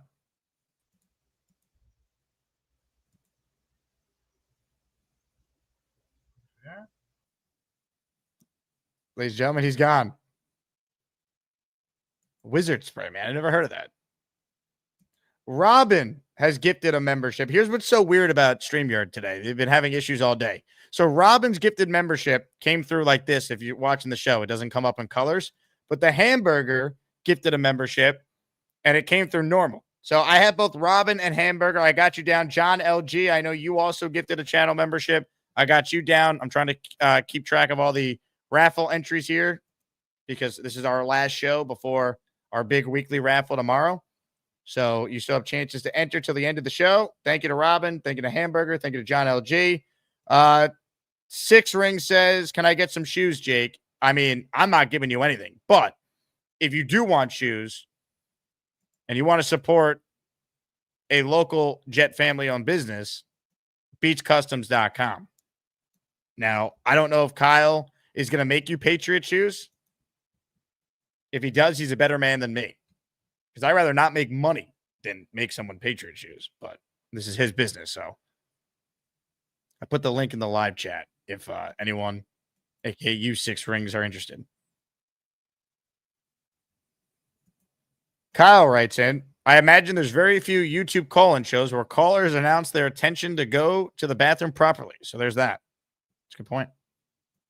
More calls right now, ladies and gentlemen. Bobby Midnight is flailing his arms. He wants back in on the show. So, ladies and gentlemen, let's say hello to Robert Woodruff right now. Well, you know I can't wear my freaking hat. It's hot, my balls will sweat. Oh, look, I have a fan. I'm Bobby. I had a question for you, Jake. Yes, Bob. Isn't Corley like a rookie now? Is he still a rookie? He's going into his second year. All right, so last year was his first year, right? That is correct. So he's kind of like a rookie, isn't he? Well, no, he's a second-year player. So don't you have him for 5 years, I thought? 4, because he was not a first-round pick. Oh, I gotcha. Okay, no, I thought it was... Okay, that's right. All right, no. So the Yankees won the last night. Thank you. Oh, you know I'm doing another Zoom meeting. Oh, farts, Jake's going live. Gotta end my friggin' stream. I'm Bobby. So it was so important. Let's just go over what just happened there. It was so important for Bobby to call back to ask if Malachi Corley, if he's a rookie or not. That was worth him. You guys don't get to see this. I see all the callers on hold. Bobby's going like this. That was worth the flailing. I think not, Bob. That was not worth the flail. I'm revoking your flailing privileges. All right? It's like the boy who cried wolf. If you're going to flail, it better be good if I'm bringing you back on for you to ask if Malachi Corley is still a rookie. And then pivot after I explained, no, he's not. You see the Yankees won yesterday. I know. I'm a diehard Yankee fan. I watch every game. I'm not watching. I'm following on my phone. There's nothing that happens in a Yankee game that you could tell me, Bob, that I already don't know. But thank you. Ladies and gentlemen, Jersey Jet is next. He's got a special prize he will reveal on the air. What's up, Jersey Jet? Hey, what's going on, Jake? What's up, man? Yo, I've done a lot of scary shit in my life, right? But I don't know what. But when I hit enter studio, I get nervous as hell, man. I'm jealous of them young kids. Like Josh was on there, so composed or whatever. But as soon as I hit that StreamYard button, bro, I get nervous as hell. Most of the time, I have more shit to say, but I'm just nervous, so I cut out. Don't be nervous, Jersey Jet. We're family here. All right. First of all, congratulations on the Sunday gig. That's gonna fill a nice little time slot for me. I didn't go goo gaga last week, so I'm not gonna blow no gaskets this week. But I'm interested to see how the team is gonna bounce back because I know Glenn gotta be digging in that ass right now. As far as the raffles go, don't be intimidated if somebody put in 20 or 15 or 10 or whatever. I put in 2 tickets and I got this. Hey. Let's see it. Oh, it's a swag pack too. It's more sitting here. I hooked you up, my man. Okay. Oh, shit. Hey, Jake, where do they get these type? I love these. These ain't the wearing kind, but my goodness. This is hot. Y'all see this? Love it. Now you gotta get a frame for it. It'll look good in the Jet Man Cave you built down there. What you got in here? Gummies? Oh, got a koozie. I got stickers. I got a button. I'm swagged out. Thank you, Jake. I appreciate you. And only took 2 tickets. My man. Well done, Jersey Jet. Appreciate you calling in to show it off, all right? Thank you, bro. Ladies and gentlemen, Jersey Jet. That's awesome. Yeah, man. I can't do it for every order because sometimes I order right from the memorabilia site and it goes right to people. But sometimes I bid on stuff that if I win, they send me first. So when that happens, I try to throw in some stickers and cups and mini footballs and magnets, all that. Dylan says I'm the fake sticker guy. Hey, you want some breaking news? The real sticker guy, Richie from Jets Media, is joining us tomorrow afternoon to recap practice, which we'll be at. So, Jay Quest, you better call in tomorrow afternoon and state your beef with Richie because it's going down. What we got here? I keep forgetting the super chats aren't loading, so I got to check YouTube's comment section. Oh, I said I was going to gift memberships. Ladies and gentlemen, I'm going to gift a membership right now. We're at 21 members here. If you get the membership from me, you're in the raffle tomorrow because I'm not putting myself in the raffle, and you're in the raffle at the end of the show today. Ladies and gentlemen, 10, 9, 8. Hit the like button if you haven't. You won't get one. 6, 5, 4, 3, 2, 1. Blast off. Gifting a membership right here, right now. All right. The following listener is now a channel member. Elbow Fat. Elbow Fat. You are a channel member. Good luck. All right. Here we go. Back to your calls, ladies and gentlemen. Artie is up next. What's up, Artie? Jake, how's everybody doing? Artie. I tell you what, Jake, I liked what I saw. I didn't mind it. They look like they really moved the best defensive line that we know of. And they moved them pretty good. I mean, they all did just A-gap, B-gap dives, and they made holes for them. And they're not going to face a defensive line like the Giants' defensive line throughout the year. Well, keep in mind that Dexter Lawrence in the game didn't play. He did practice during the week. Right. Okay. Well, I was kind of more encouraged than most people. I know people, this is a very scarred fan base. So, and it's easy just to pop off and say, this guy sucks, that guy sucks. So I was taken aback, though, by how much negativity there was. I thought our first team, as minimum pace as they ran, did a pretty decent job. So I'm not trying to look through green-colored glasses, but I don't think we're nearly as bad as it's going to turn out. And I think we'll be competitive throughout the year. Look, I think if you want to find positives, they ran the ball well in the joint practices too. So it's not like they only ran it because Lawrence wasn't out. They've run the ball well all summer. That's going to be their strength. Yeah. I just think for them to be the team we hope they could be, if things go well, they're going to need a lot more from the passing attack. I think it's great to say they're going to run the ball a lot and this and that. That's true. But that, to me, doesn't mean you're going to be good enough to be playing meaningful games late in the year if that's all you could do on offense, I hear you, Jake. And I got a little bit of a beef with you, tell you the truth. Uh-oh. You mentioned a bunch of alliances, but you never mentioned once the noodle alliance of me and Rubes. Oh, that's Listen, right. I know we're old and saggy and, whatnot, but we are a serious alliance, and we're going to show it in Tampa at the meetup. Rube is coming to Tampa. Artie's coming to Tampa. Peg's going to Tampa. I know a bunch of people are, and our alliance is going to be a factor. I'm just letting you know that. I'm trying to think of all the alliances, though, because I always forget one every time I list them. So you got the Dangerous Alliance, which is Beast Alliance. Right. You have the Nudist Alliance, Boomtown's Brotherhood. Yep. Clifton's Comrades. Yep. Am I missing another alliance? Well, that's the only. You mentioned 3 before. I'm sure there's other alliances that are like lurking in the shadows. But I just want to let you know that me and Rube have a plan, and we're not going to get arrested or do anything crazy, but we do have a plan, and we'll see everybody in Tampa. Guys, I hope you all have a great day. Enjoy the rest of the show like I am, and try not to get sunburned in places that you shouldn't get sunburned. That's all I'm saying. Ladies and gentlemen, Artie. You get the fuck out. From Peg and Artie. I know what this show needs. This show needs some pointing, perhaps. He's pointing. Gary Box point at you. Gary Box point at you. Gary Box. I'm pointing. I'm pointing. I'm pointing. I'm pointing.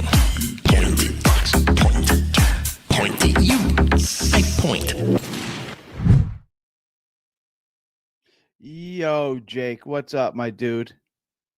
Hello, Gary. Hello, how are you? I'm good. Why do you sound like your energy level is very low right now? I'm tired, I guess. And my laptop, I used it Sunday morning. Used it in my hotel Sunday morning. Worked fine. Bring it back. I try to do work Sunday afternoon. Turn my computer on. It boots up. The screen is black. I'm like, oh, that's weird. Screen's still black. So I got to bring it into the laptop. I got to bring it into the shop because everything I have is on it. And my wife had this Chromebook like that she never opened. She's got a Chromebook just in case we needed something happen to one of our computers. Like, oh, great. Now I'm using this Chromebook. Have you ever used a Chromebook? Have I ever used a Chromebook? Yeah. I think I've used one before. I've never owned one before. Garbage. Absolutely. I can't use this thing. It's unusable. It's absolute garbage. It's just terrible. I just want my laptop back, but I got to take it in. I'm taking it in tomorrow. I get it, man. I ordered a new laptop today that needs to get here by tomorrow so I can take it to Vegas with me Wednesday. I'm on a desktop for the first time ever right now. That's why the camera shot's a little different. It's like everything was my entire day was shot after the first show. I have no laptop that is functioning, and I'm praying that this laptop shows up that I ordered tomorrow so I have a computer for doing the live shows in Vegas coming up. So I feel like, man, it's been a nightmare. I can't use this thing. So I don't know. I just want my laptop. I'm not really like the most computer literate person, and I have like everything on that. And it's I'm an Apple man. Everyone's saying Chromebooks are bad. You ain't wrong, Gator. Gator ain't wrong about that. Yeah. Chromebook. I'm glad my wife had it. I took it out of the box. I can do some work. I'm not going to miss a week of work with my laptop missing or however long they take to fix it. I got to get it to the shop. The shop is in Argyle. It's like 40 minutes away. That's good to know, Beast. There were two things I wanted to address. First week of the preseason, we're going to make the playoffs. Second week of the preseason, we're going to go 0-17. Can everyone just chill? It's the preseason. It was fantastic the first week. It was not so good the second week. It's the preseason.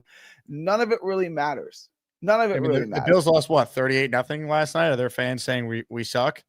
The year the Lions lost all their games, they were undefeated in the preseason. Like, come on, guys. Like, I get it. You never want to look bad. I fully understand. And that was bad. And I guess you guys, I don't care about the Giants. To me, are like the Falcons. Like, they're not on my radar at all. I don't care about them at all. I don't care about the Giants. You guys live in New York, so maybe you hate them a little bit. I get it. It's still a preseason game. It doesn't matter. And I get it. You never want to look bad. But everyone, tap the brakes a little bit. Now, can we cover the real question, though? What's the real question? What alliance are you joining? I don't know. Where do you think I belong, Coach? I'll play whatever position you want me to play. I can see you and Beast teaming up and you being a part of the Dangerous Alliance. I have to, look. I'll be what I'll play whatever position you want me to play, Coach. All right. Whatever you think is best for the team, I'll do. Australian Jet fan chimes in. They don't know about the Australian Alliance. Well, because some of the Australian Alliance is now in. Where is he? Is he in Norway? Sweden? What the hell is he? Sweden? Finland? Finland. Some Nordic. Are there any difference? Norway, Sweden, Finland. Is there really any difference? They're all the same. I've never been, so I can't tell you. Yeah. Doesn't matter. Like, it doesn't matter. They're all the same. Ralphie thinks that you should have your own alliance. Well, that's not really an alliance then, right? If it's just by yourself, it's not really an alliance. Well, you got to recruit people. Ann says, "Who wants in on the Gary Sucks alliance?" That'll be good. You guys, there'll be a lot of y'all. You guys can sit there and talk about me, which you guys like to do. That's fine. And then is PBM? Is he back there? He's not. You're the only one currently back there. Really? So I wanted to clear something. PBM's call on Friday afternoon, where he said donuts aren't carnivore because we're talking about donuts. I understand, Mike. That's why I don't eat them anymore. That's why I can't go in the donut shop. If they were carnivore, I could just go in the donut shop and eat all the donuts, but I can't, and I have no self-control. If I go in Shipley's, I'm walking out with 6 donuts. So what do? I stay out of Shipley's. I just go to the drive-thru and get coffee. Because Mike was like, well, how does he eat donuts if he's carnivore? I don't eat them anymore. That was the entire point of me saying I can't go in the donut shop. Donut shops are like crack. I got to stay away. Got to stay away, Jake. It's well said, Gary. Any other thoughts? No. I mean, Georgie says you should be in the Chumps Alliance with Big Cho. Why are me and Big Cho chumps? Why are we chumps? I like Big Cho. Why is Big Cho a chump? I don't know. Georgie's had this war with Big Cho. How does anyone really have beef with Big Cho? He's never said anything negative about anyone. Yeah, usually the only thing he writes in the chat is Coach Cho checking in. Go Jets. Yeah. How do you hold a lot of hostility towards someone like that? Amanda says Gary could start the Sexist Alliance. Okay. I mean, That's fine. That's fine, and you can start the loudmouth unruly woman alliance, I guess, right? Like, is that?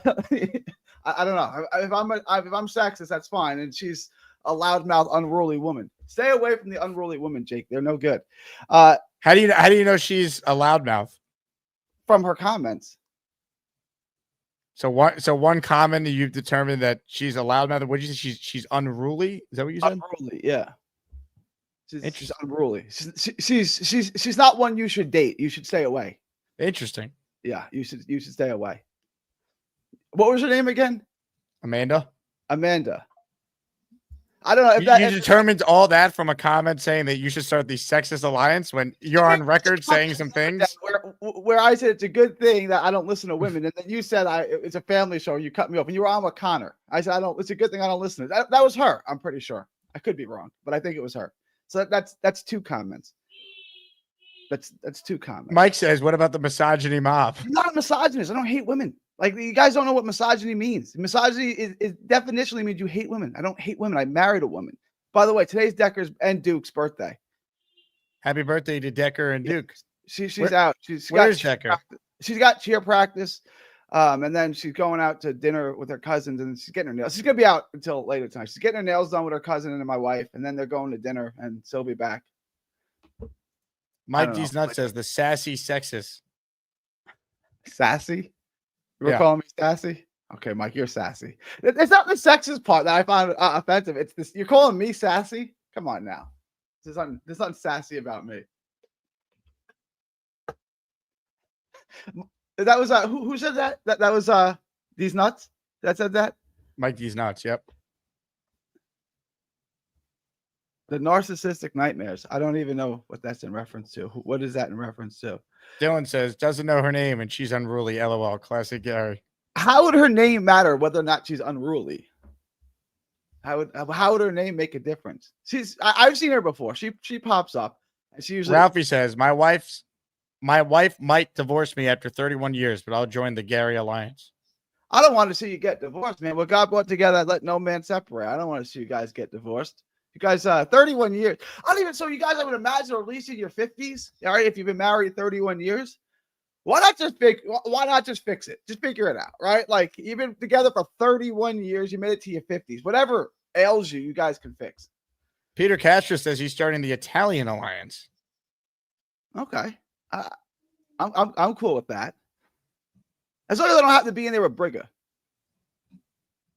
Now, how does Beast feel about the Italian Alliance? And yeah, I can say this because my mom, straight off the boat, I don't like too many Italians at one gathering. Just just a few, just a couple. Too many, it gets too loud and it gets too much.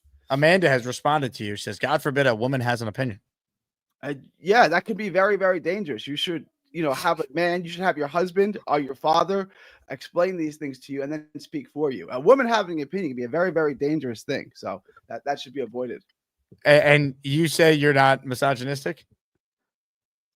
I don't hate women at all. I married a woman. You're not sexist? I spent my life to defending and protecting and providing for women. I don't understand how I in turn I would hate women. That just seems like a silly thing to say, isn't it? You're unbelievable. I don't understand how you say if I hate women. I made a really strange choice in who I married, didn't I? Yeah, sure. Yeah. So clearly I don't hate women. Right? If I hated women, I wouldn't marry one. I don't hate women. Do I think women are just like men and should do all the things that men do, and that men are the same as women, and that men should do all the same things that women do? No, I think they complement each other. They're not supposed to compete. They do different things. It's like a quarterback and a center. They work together on every snap, but they don't do the same thing, right?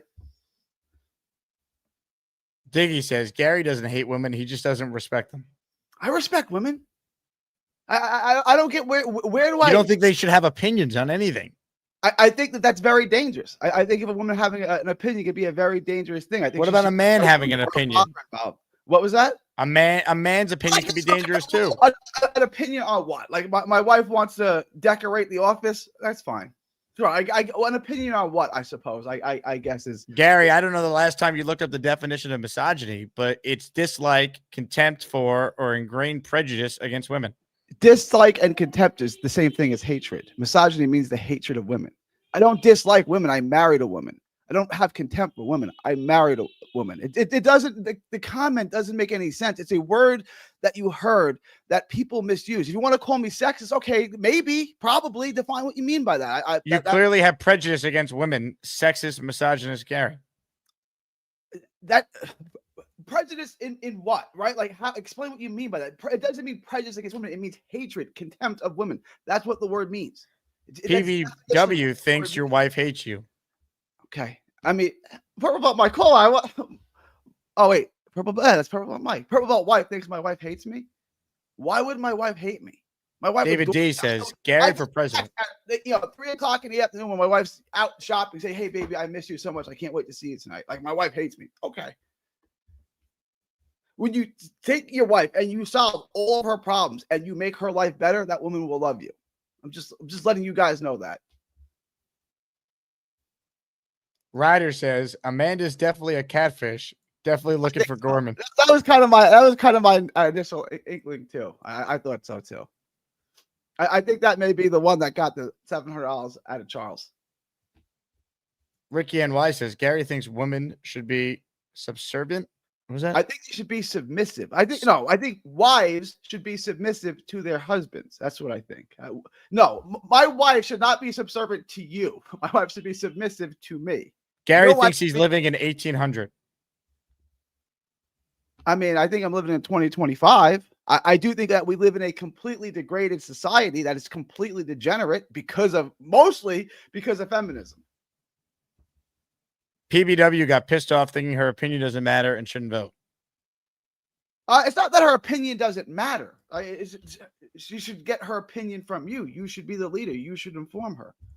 Her opinion doesn't matter. Right? When my wife goes in and buys pillows for the couch I can't put my head on, does she call me and say, Gary, what do you think of these pillows? Just make a decision. It's fine. Like, whatever decision you make, I married you. I trust that you'll get the right pillow that I'm not allowed to put my head on for some reason. I don't understand.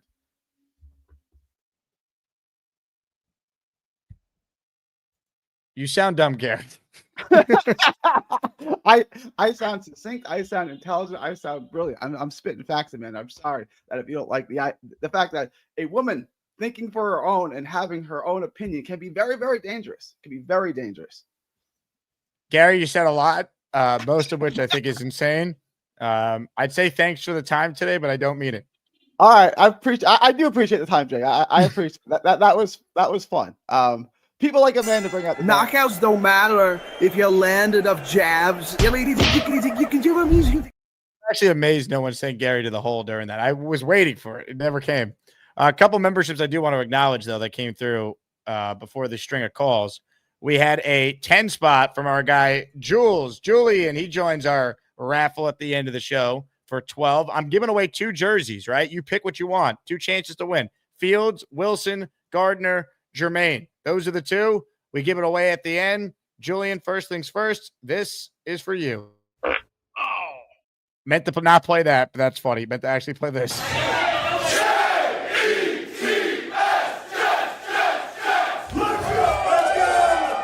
Thank Julian if you got a membership from him. Thank J-Boy if you got a membership from him. We're the freaking New York Jets, so we're built for this shit. Hell yeah. And then Big T Charlie is in the Asmaniac raffle for 4 with this $10 super chat. We're going to have an up and down season, but I have a feeling we're going to make the playoffs. An up and down season, but we're going to make the playoffs. There's way more ups than downs if they win enough games to be a playoff team, no?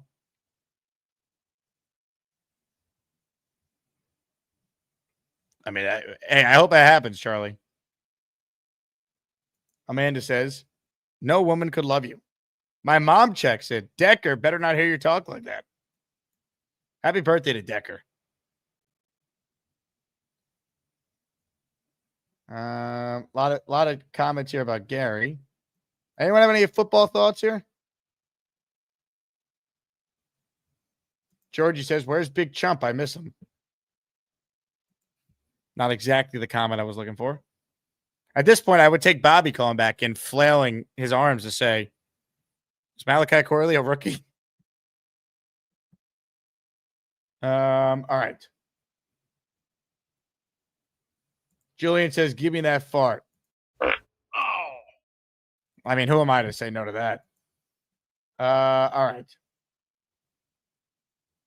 Peter Castro says sign Cloudy. I agree.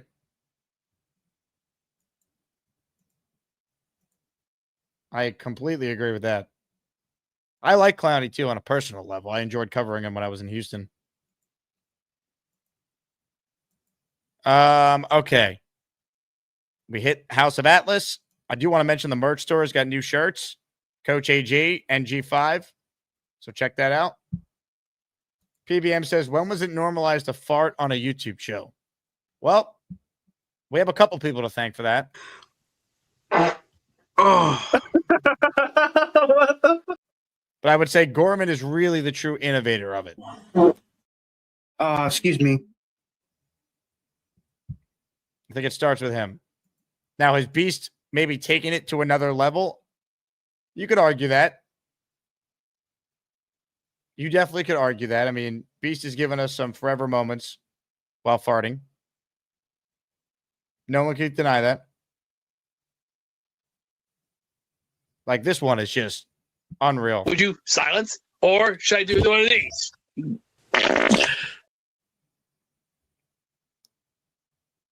So I would say Gorman kind of started it, and Beast maybe revolutionized it. And farts will never not be funny, ultimately. See, Snowball agrees. Jay says Beast has magic wizard spray. The wizard spray thing, like you can't make it up. Now Beast is no longer on hold, so I can't ask him for a follow-up there. All right, I've had fun. Last chance to get in this raffle here. We're going to pick 2 winners shortly. Tomorrow, first show. I'm giving away this jersey, but signed by the GOAT, Darrell Revis. Signed jersey by Nick Mangold. Signed helmet by Wayne Crabette. Rich says, I'm just here for the flatulence. Don't tell the big fella. Amen, Rich. Now, Rich, I have you in for 20 entries in this raffle tomorrow. That's courtesy of Jets Forever, too. Just so you know. Kyle Clifton says that's exactly right. Farts are funny. They really are. They really are. Now, don't tell Bobby farts are funny. He got very upset that one time last summer. Jake. Hello and welcome to the Jake Asman Show Green Room. Come on. Please be patient and look straight forward at all times, being prepared as Jake may bring you on at any moment. If in fact you have to leave or go to the bathroom, please exit the chat and then return to the call and Jake will put you back in line.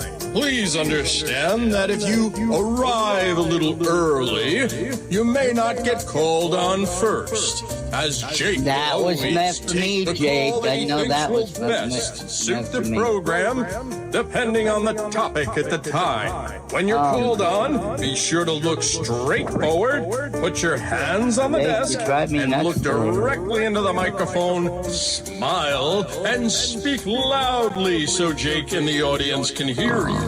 Also, please refrain from using foul language, as the Jake Asman Show is a family show. Also, unless your name is Bobby, you must make sure to show your entire face. Otherwise, please put your head down and only show the top of your hat and perhaps a little bit of your eyes and nose. If you're on an Android phone, you may exit at any time, as those things are utter pieces of shit. Once again, we appreciate your patience and please stay silent, looking straight forward, and be prepared, as Jake can bring you in at any time. One suggestion is to write down your thoughts so that when you are brought on the show, you have everything in order. Jake, I don't We'd love want to to hear what you have in to the- say about the Put your Jets, face on it. our Put me in the beloved background. New York Jets. The Jake Asman Show thanks you and looks forward to your next syllable. You talk to Alan, but you can't talk to me. Oh, thank you. Stop that freaking noise. Stop. Stop farting. Stop with that farts. What's up, fellas? Come on. What are you doing? You're in trouble now, Jake. Hi, Mr. Bones. How you feeling today? How's the little kids doing? I can't concentrate. Jake. Been a pimple on my ass all morning so far. He's playing extra fart sounds, so we got. Haven't seen the full thing in a while. All right. Bill M, those law books stink. It was great to see Bonesy on Saturday. The life of every party. All right, last chance to get in here. We're almost at the 2-hour mark. I'm putting together the list of names. Hey, shout out to Ralphie. He gifted, or he sent in, I should say, a $20 super chat to join the raffle. So +2, Ralphie, you're in for 7. I pulled up on the screen, but StreamYard is still not letting me do that with the colors. So just know I accounted for it.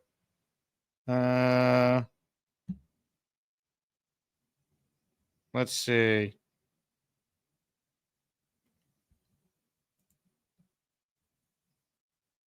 Big Country says, Jake, you and Gator are legendary. It's all Gator, man. You think I know how to do this?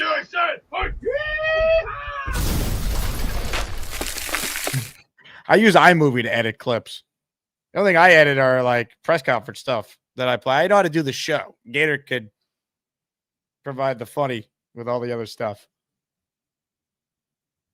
Let's see. Artie, party with Peg and Artie in the raffle for 5. Yeah. +2 for Peg and Artie. So let's boost it. 7 entries. All right, truly the last chance here. How it's going to work is I'm going to spin the wheel once. We'll have a winner. That winner then can't win twice. And then someone else will get a chance to win. Because we didn't get to do a daily raffle on the first show today because I had my laptop explode, for lack of a better description. Literally. Do not have access to this laptop I've been using since like 21. Horrible. My entire day was shot today with tech issues. Diggy Smalls. Let me get in this. Diggy, you are in. Is that your government name? Is that on your birth certificate? Diggy, got you down. Hey, Gary, you think Diggy Smalls is his actual name? You're on mute, Gary.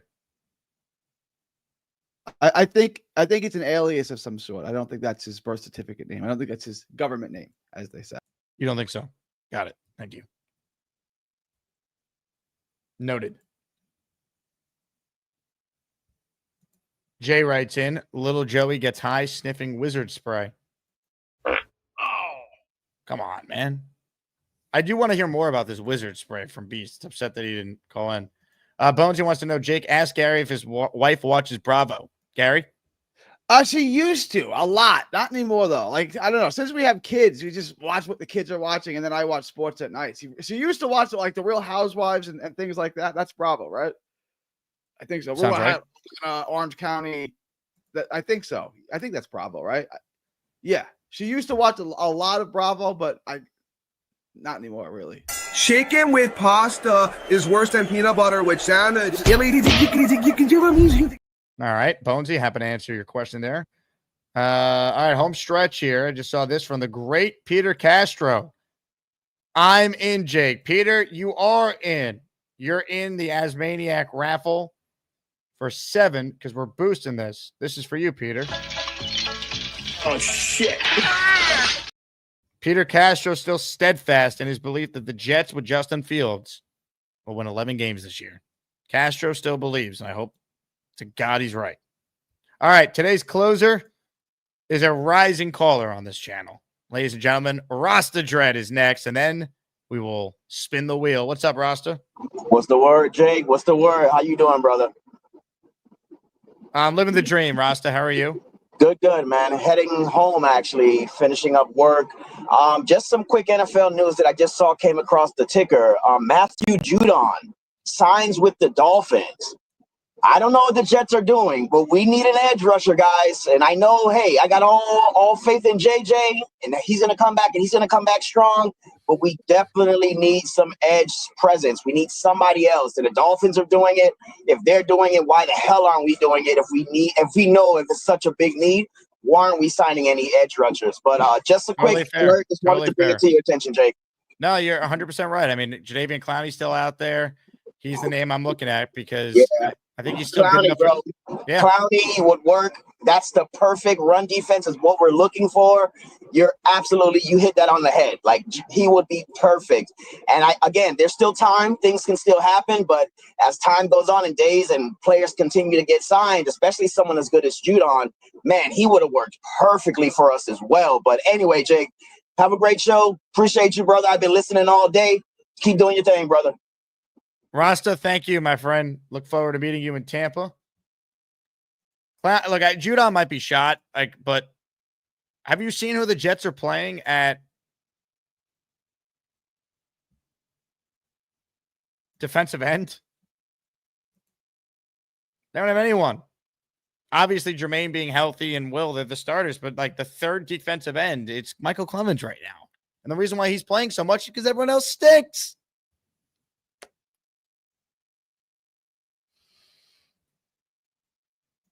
Clancy, go get Micah. Okay. You want to kidnap him? Because you're not trading for him. So what's your plan? We kidnap him and then what? We go like Liam Neeson and Taken? Like, what's the plan? Hey, they're not trading for him. Right? I mean, am I wrong? Yeti, I'm putting you in timeout for 5 minutes. I'm having tech issues. I don't need your nonsense where I'll give you 1 minute. Yeti put in $12.99. Jets fans are like, he's trying to game the system. Look at this, Yeti. I'm on to you. I'm trying to put the names together here. You're making my job harder. How dare you, you monster. I know he's quoting Coward. It's just that he put the $12.99 like he paid for that, and he didn't because he knows StreamYard is bugging. See, Peter Castro's super chat came in normal, but Big T Charlie's did not. That's what I'm dealing with here. So I have to be very eye on the prize, watching the chat, making sure I don't miss anyone's gifted membership or super chat because I want everyone to be entered in what they paid for. All right. I am putting the names together. So what I will do right now is I will play a short clip, and then we'll spin the wheel right after said clip is done. Does that sound good to everyone? If it doesn't, too bad, because I make the rules around here. Sing along to Mets fans. And I'm proud to be an American, where at least I know I'm free. And I won't forget the men who died, who gave that right to me. And I gladly stand up next to you and defend her still today. 'Cause there ain't no doubt I love this land. God bless the USA. That really was beautiful, huh? Oh, that was great. He has a nice softer side to him, and then sometimes you get this. I'm sick of this pattern. Why can't it just die? I thought it was finally broken. I just want this damn pattern to die. And the sooner he gets his undisciplined gambling ass to an obedience school, the better. He's a dog who does not listen. And a dog only responds to discipline. Well said. Ladies and gentlemen, now it's time. It's time to announce the winners of the weekly Asmaniac raffle. Let's spin the Jake Asman Show Wheel of Champions and find out which Asmaniac is winning an epic prize. Okay, first ever raffle on the new computer here. Stand by. We're pulling up the wheel. Got it. We're back in business, baby. Hit the music. We're going to have two winners on this show. Two chances to win a Jets jersey of your choice from the following four players: Justin Fields, Garrett Wilson, Sauce Gardner, Jermaine Johnson. You got to tell me the size and the color you want it in and where I'm sending it if you win. You got to email me if you win. If you don't email me, I don't know where to send it, and you're not going to get your jersey. Ladies and gentlemen, here we go. Good luck to everyone. This includes everyone who entered from both shows today. Good luck, and let's spin the wheel twice. Our first winner is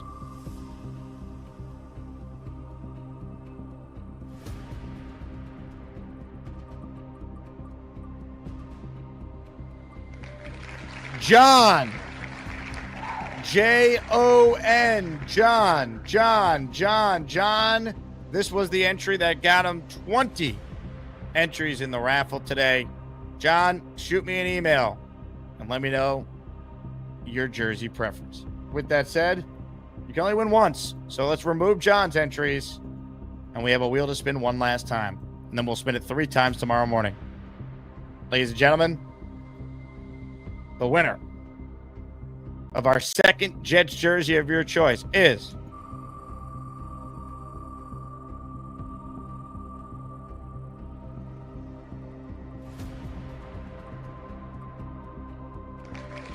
Michael Doramo. Hey, shout out to Michael. Got a chance to get to know Michael pretty well at several events, including our Yankee Stadium outing. Michael, congrats.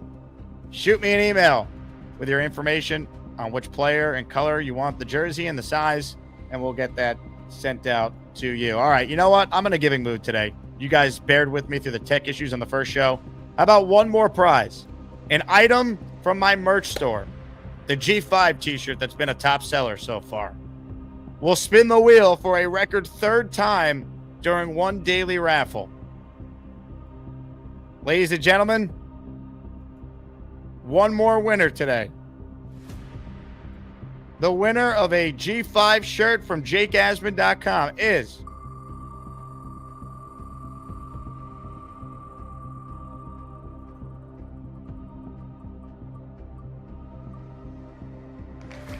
Tom D. Tom, I don't have your info, but I do know that you have been supporting the show. So thank you to Tom D. Tom, email me your t-shirt size and address and what your actual name is, and I got you. Ladies and gentlemen, that's the show. Big Country, I see your super chat. I'll look into it. Michael says, Jake, you got my address, sauce XL. I need the color, Michael. Just shoot me it all in an email. I appreciate the super chat, though. But I don't want to make sure everyone gets their stuff. So email me. Big Country, email me. I'll look into all of it. Thank you, guys. Appreciate everyone. Leave a 5-star review on the podcast like PPM told me he just did, and we will read it on the show later in the week. Again, you guys are the greatest. We're back tomorrow. Got 2 shows in store. Richie's joining us in the second show. Jets practice in the afternoon tomorrow. So tomorrow, stay tuned for what we have cooking next. You're not going to want to miss it. On that note, I will talk to you guys soon. Enjoy the dream off to take us into Monday evening. Go Jets, everyone.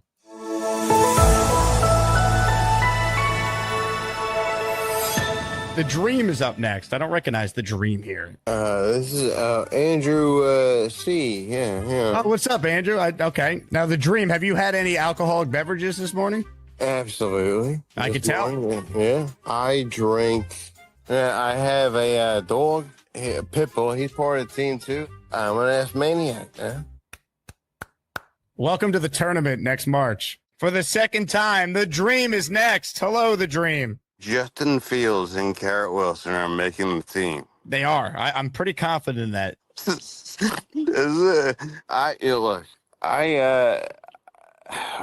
I told you, I was on a, hey, my homie right here. Do you like drinking or Aaron Glenmore? Drinking. Do you think your liver hates you? Yeah, my lungs too. Yeah. That, folks, is an all-timer. Real quick, the Dream is called back. I like how your glasses are crooked there, Dream. Well, I mean, it's broken on this side. Who's this guy? Mama Face the Dog Face the Banana Patch. You the Dream too? Yeah, Dream too. I'm trying to find the other piece of my glasses and broke off. Huh? Huh? Where's your pit bull? Huh? My dog. All right, this guy is pretty good. I'm pretty find him somewhere. He is on the ground. He's running on the dog bone. How do you have a pair of glasses just like me, bro? Multiverse. The multiverse. Multiverse.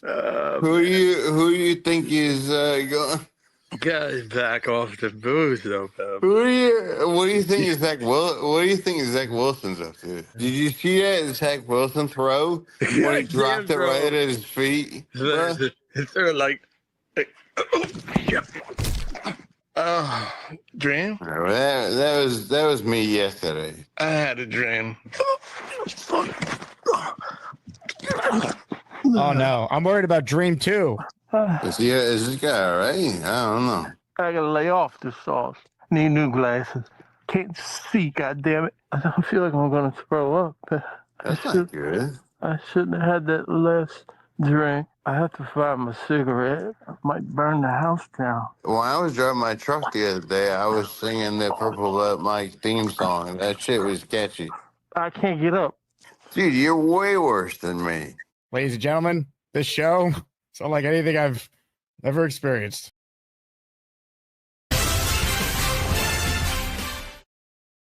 Hey, here's the deal. Just got no chance unless you click on that like button. And you got to make sure you subscribe to the Jake Asman Show. You don't, you can get the f*** out. Now let's go, Asmaniacs. We're built for this shit.